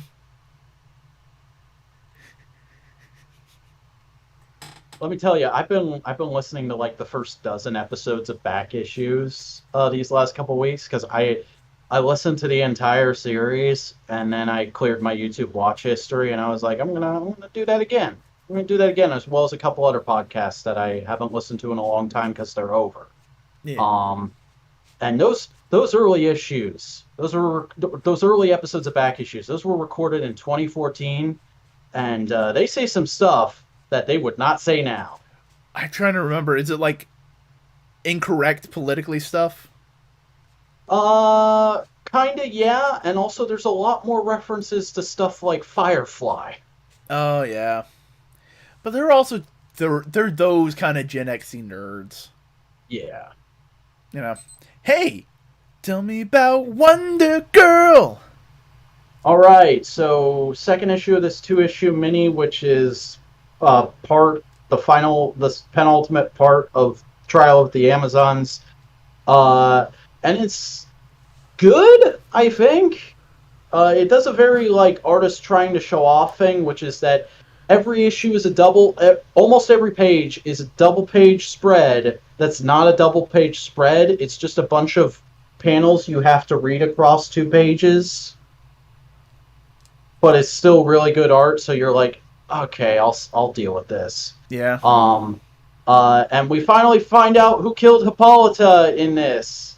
I literally do not remember, so I'm checking in the book to see who it was. That's always a great marker of a book. Yeah. It was Artemis. Artemis killed Hippolyta. Why?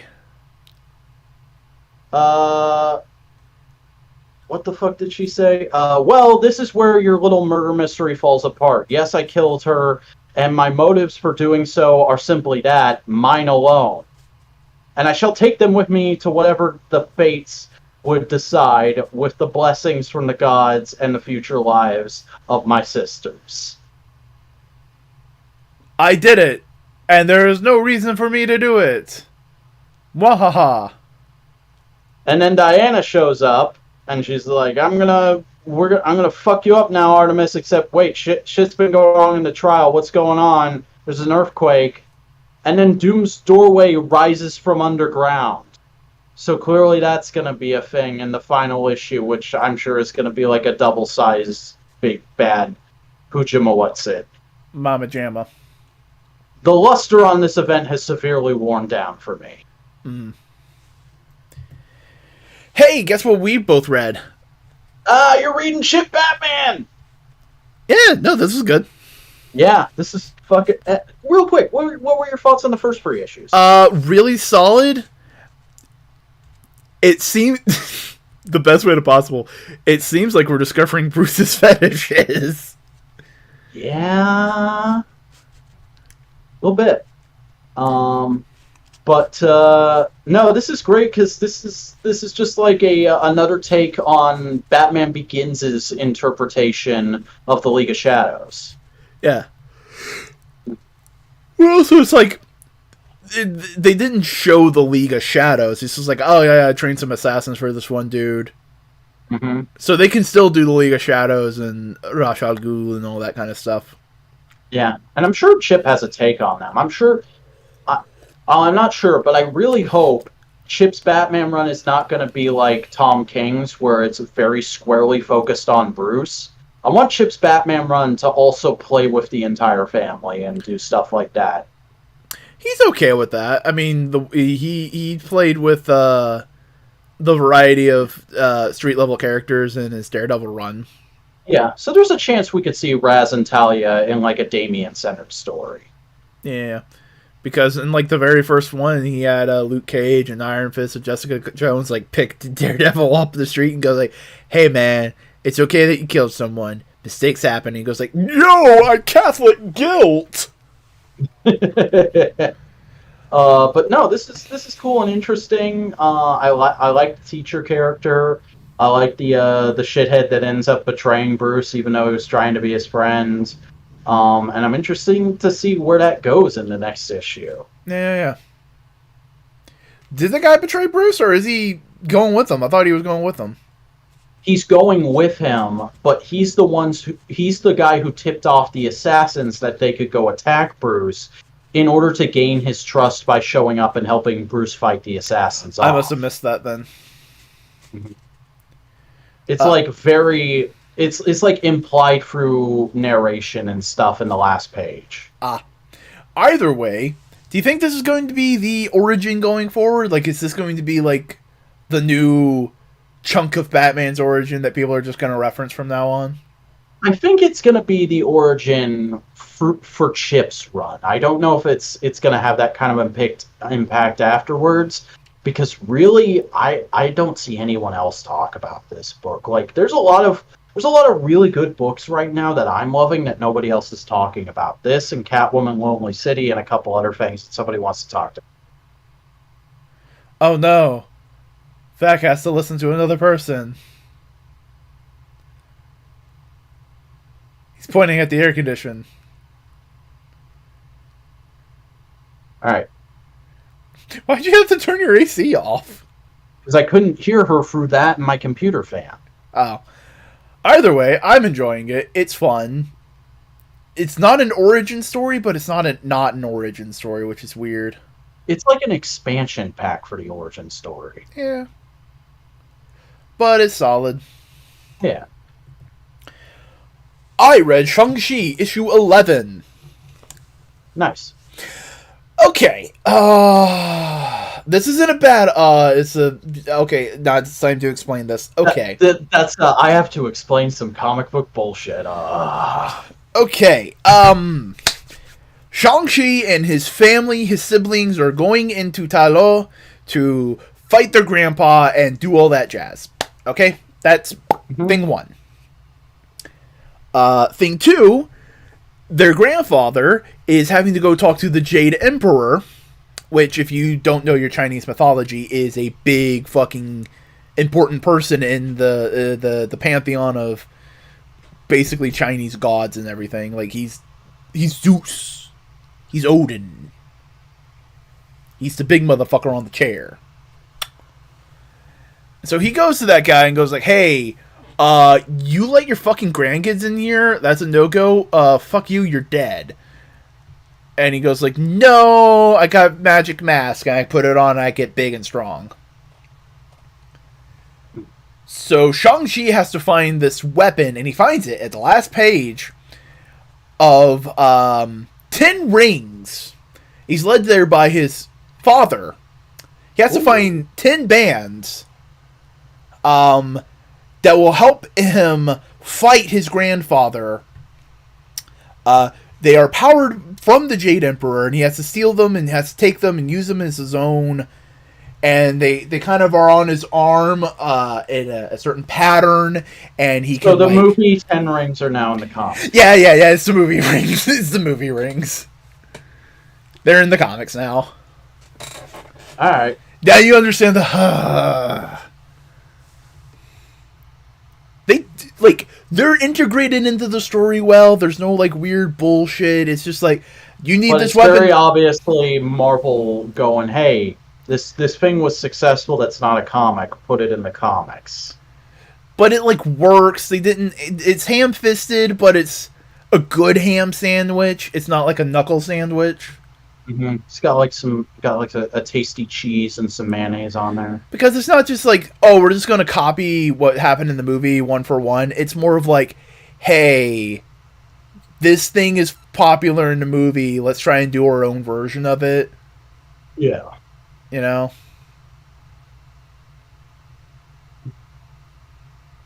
But the Shang-Chi's book has been good. It has been a good book. Yeah. So, Hey, tell me about Power Rangers.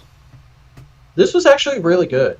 That's good. I feel like now that we've gotten away from the overly dramatic event bullshit that was, um, The war. yeah, the Eltarium War. I forgot the word Eltarium for a second there. Um, Aquatarian War. yeah, Ryan Parrott is now able to just write good Power Rangers comics again. Because this feels like a soft restart. Because the first page of this is just harkening back to one of my favorite comic stories with the Rangers of all time, A Week in the Life, of just showing Jason training his ass off, this time accompanied by Yale, the Space Tiger, who's the Blue Ranger of this team, while Trini and Zach sleep in. And they're waking up and they're all groggy, and like Trini's like huddling with a cup of coffee, and she's like, how can you push yourself like that? And he's like, I'm just making the best of our situation. You guys want a protein shake? I made it out of bugs. It's like, Jason, could you not be the ultimate gym bro for like 10 seconds, but also keep being the ultimate gym bro because it's incredibly charming? Okay, before you even get to the guy on the cover, I just want to say, looking at the guy on the cover, he looks like the dude from Dino Charge. That's interesting.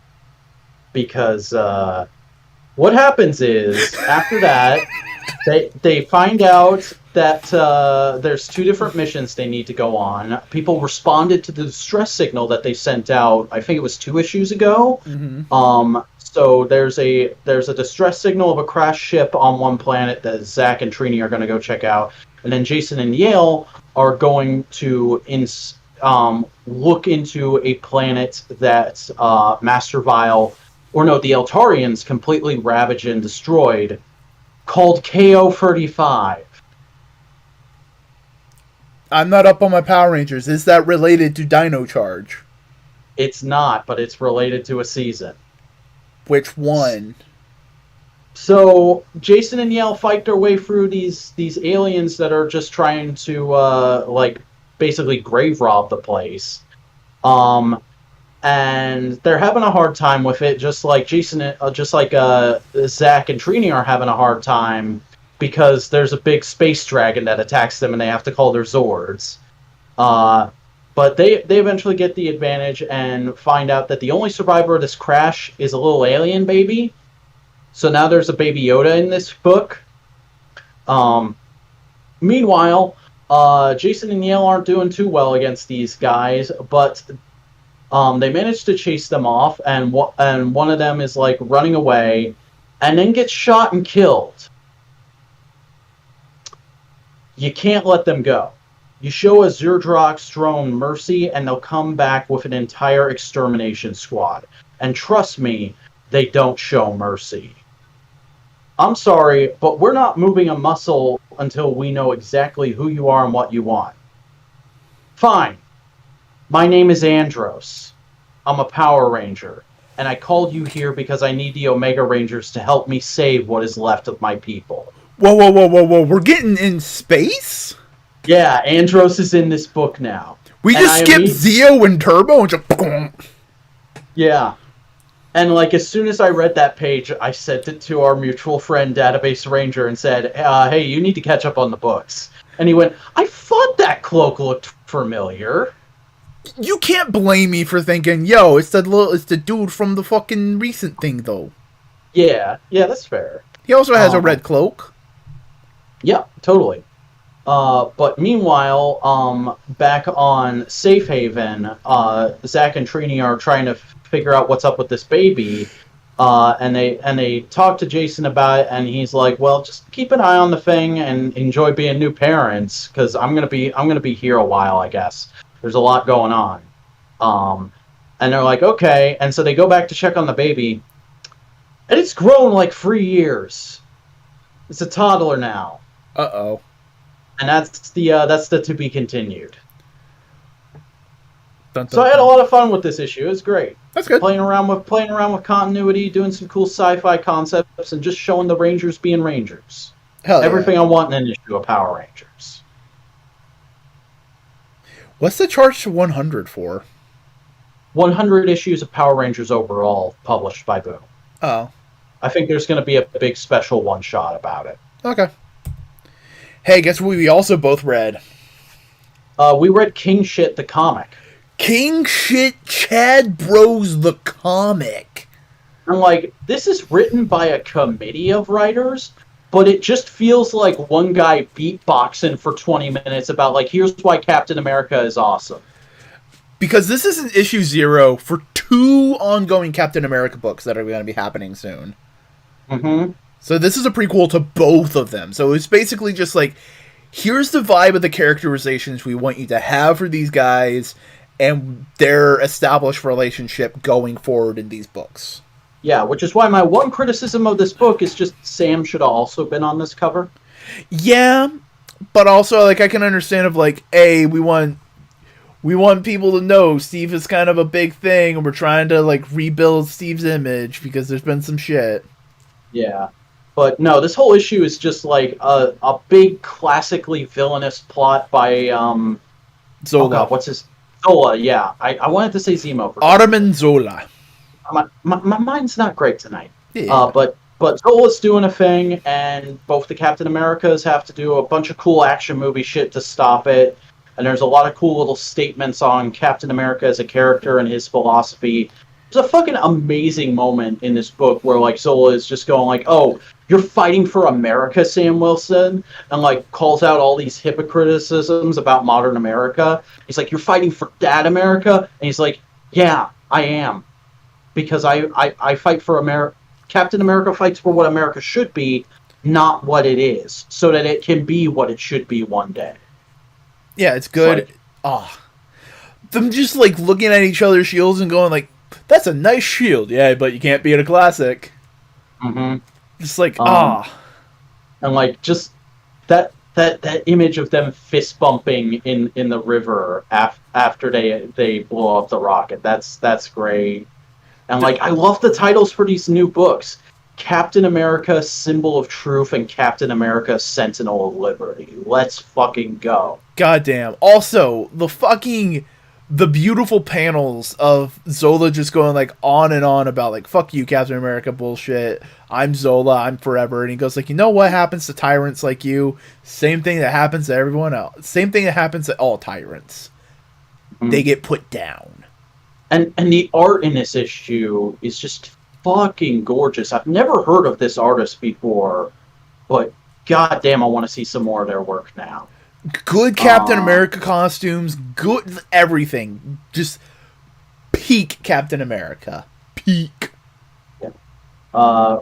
Written by Tochi Onabuchi, Jackson Lansing, and Colin Kelly. Artist Mattia De Luis. It's just beautiful. It's gorgeous. It is, the best way to put it is it's like Alex Ross, but a little bit more cartoony. Yeah, it's the closest I've seen to Alex Ross in a long time. But it doesn't. Did Alex do the cover? I think this is an Alex Ross cover. Let me check the credits again, because I've been scrolling up and down looking at various panels. Because it's also just like a beautiful fucking Captain America cover. Yep, Alex Ross did this cover. Beautiful. It's like, God. Hey, do you want to just get the understanding and vibe of Captain America? Read this book. This is Captain America right here. Mm-hmm. King Shit Chad Bros is our new cover band. Just like, goddamn, they did the Predator handshake. Mm-hmm. They just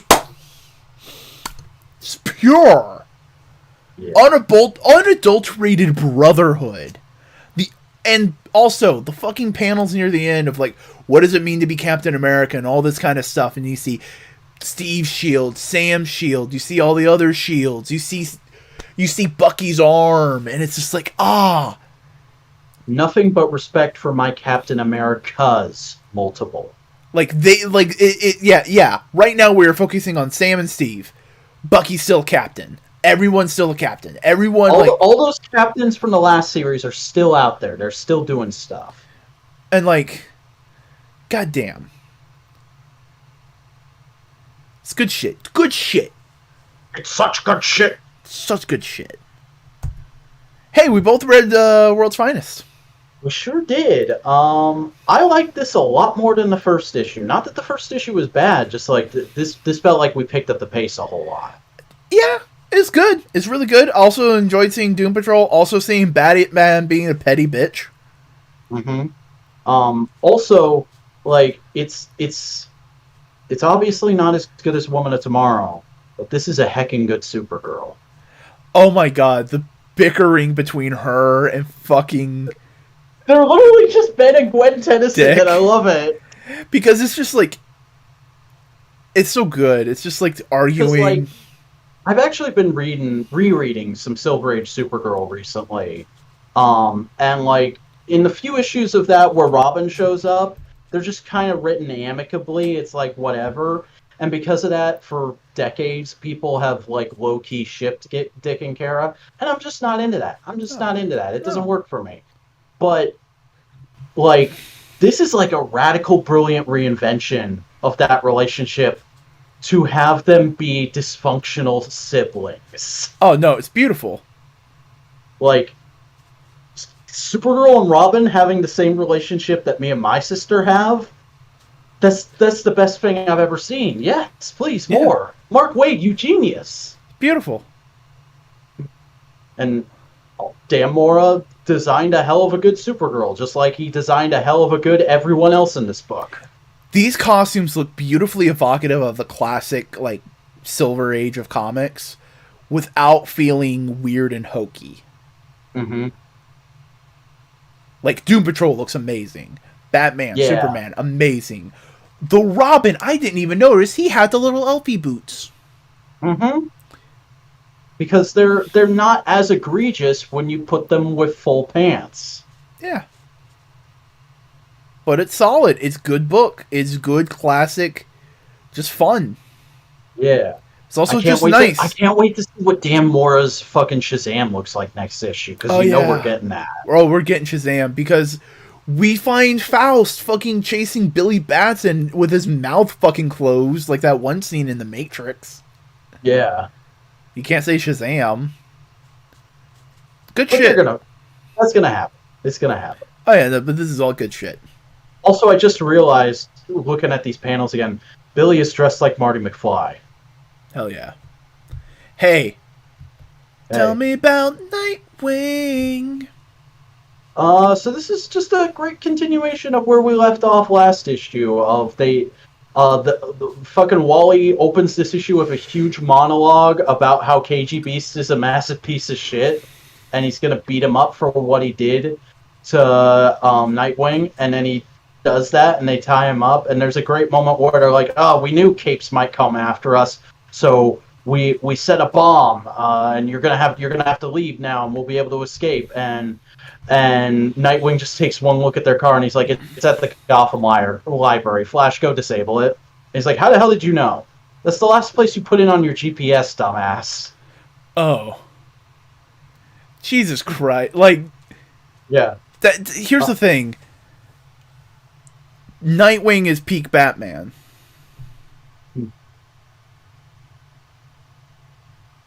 Yes. That's what this is. End the sentence. Nightwing is perfect Batman. Yeah, because he then also goes, we're gonna figure out what your plan is, because I'm just gonna use your face to unlock your phone," and he rips off KGB's mask.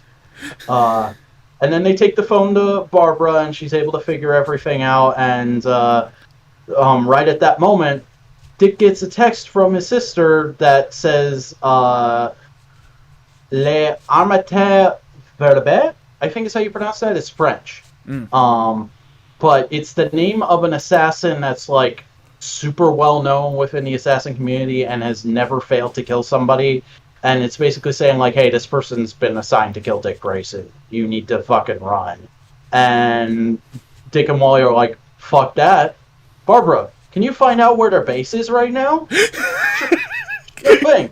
So they just go and attack this assassin before they can attack Dick. She ends up getting killed in the skirmish, but they get access to her computer network, which is like half of all the operating assassins in the world. And Wally's like, oh, we should destroy this so she can't use it, so nobody can use it anymore. And he's like, no, how about I use it? He's like, what? I'm going to send them all at targets, and then immediately John Kent, Superman, and or the Titans will show up and catch these guys.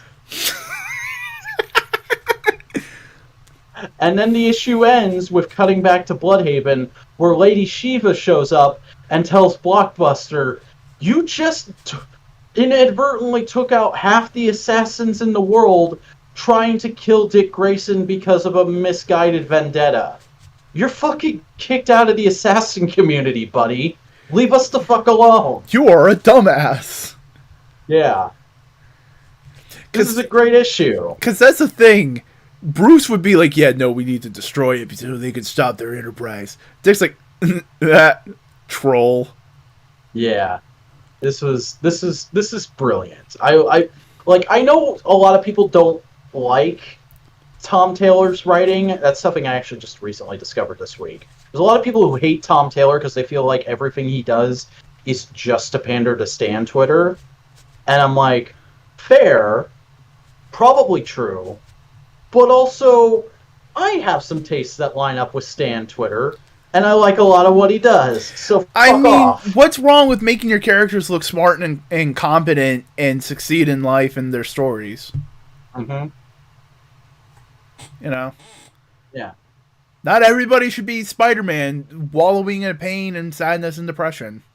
Yeah. Like, here's the thing. Eventually, either at the end of this run or the start of the next one, whatever Taylor does with Nightwing in this is gonna get reset to status quo. But for now, it's fun seeing the story evolve this rapidly and go to all these places that DC doesn't usually let these characters go. Yeah. But overall, that's comics in this week, and boy, that's a podcast. Banger week. We got an awesome episode of Moon Knight. We got the first trailer for a movie that we're excited for. We got an awesome Fan First Tuesday and a ton of great comics. Like, this has been the best week for this podcast in a while, I think. It has been solid top to notch.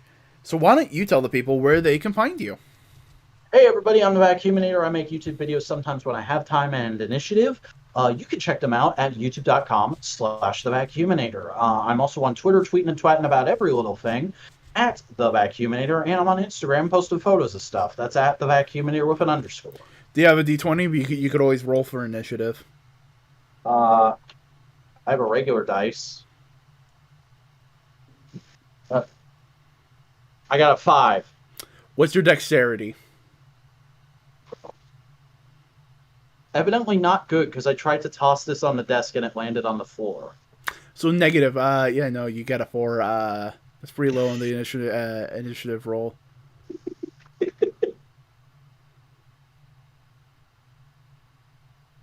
I've been playing a lot of D&D. I've been doing pretty fun. It's pretty good. Nice. It's good to have side hobbies. You have your D&D, and I have my history podcasts. I mean, I also watch a lot of history bullshit. Oh, cool. And speculative biology. Hey, real quick, what's your favorite war? I'm not a fan of war. I'm a fan of culture. Fair enough. I'm a culture guy. I'm a guy who goes like, what were the Vikings drinking? What? I like culture too, but I always view it through the lens of how did this war influence culture? Why I'm a basic bitch who loves World War II, because we're still feeling the effects of World War II today. You would probably really enjoy a history channel I watch called Atunche.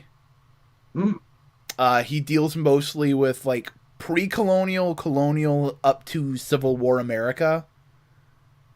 Interesting. And the ramifications and misconceptions and everything. Yeah, link me to that boy. Like he has an entire series called Checkmate Lincolnites. Sounds like my kind of guy. Where he plays a Union soldier and a Confederate soldier having a debate about the history of the Civil War. Bro. And the Confederate soldiers basically like full on lost cause, states' rights, there was black men in the Confederate Army, all the bullshit nonsense. And he never makes up anything. all of his talking points come from his comment section. Bro, you go to type in checkmate into YouTube search, the first suggestion is checkmate Lincolnites. It's so good. And it's usually just like complete debunking of like, yo, dude, you're taking things out of context. It's a good series. It's good. He also has some literary content. He's good, dude. He's good. Nice. Yeah. So hey, howdy. I'm Chris, a Boingo writer Gaston. I do a variety of content on the internet. On the internet. Hey, do you want to watch some Twitch streams? It's twitch.tv/Boingo Writer. If you want to see me on social media platforms, including Twitter, TikTok, and Instagram, it's Boingo it's at Boingo_writer at all those places. And if you want to see video essays and tutorials, just search for Boingo Writer in YouTube. You should be able to find me. And overall, this has been Modular Media's No Prize Podcast. We have other podcasts, though, too. We have Components, where we just talk and bullshit and just, like, hang out for a little bit and just whatever comes. We also have No More Games, where me and Buster will talk about video game news and announcements and our general thoughts on the subject on Thursdays. And we also have Twit. Why don't you tell the people about Twit? Hey, This Week in Toku, or Twit, is the show where myself and Buster Corp talk about all the latest news and releases from the world of live-action Japanese special effects shows and movies. That releases every Tuesday at noon. Hell bells. So like, comment, subscribe over here at Modular Media, and you can get all these podcasty goodness. Until then, do you have anything else to say? Hi. Enough said.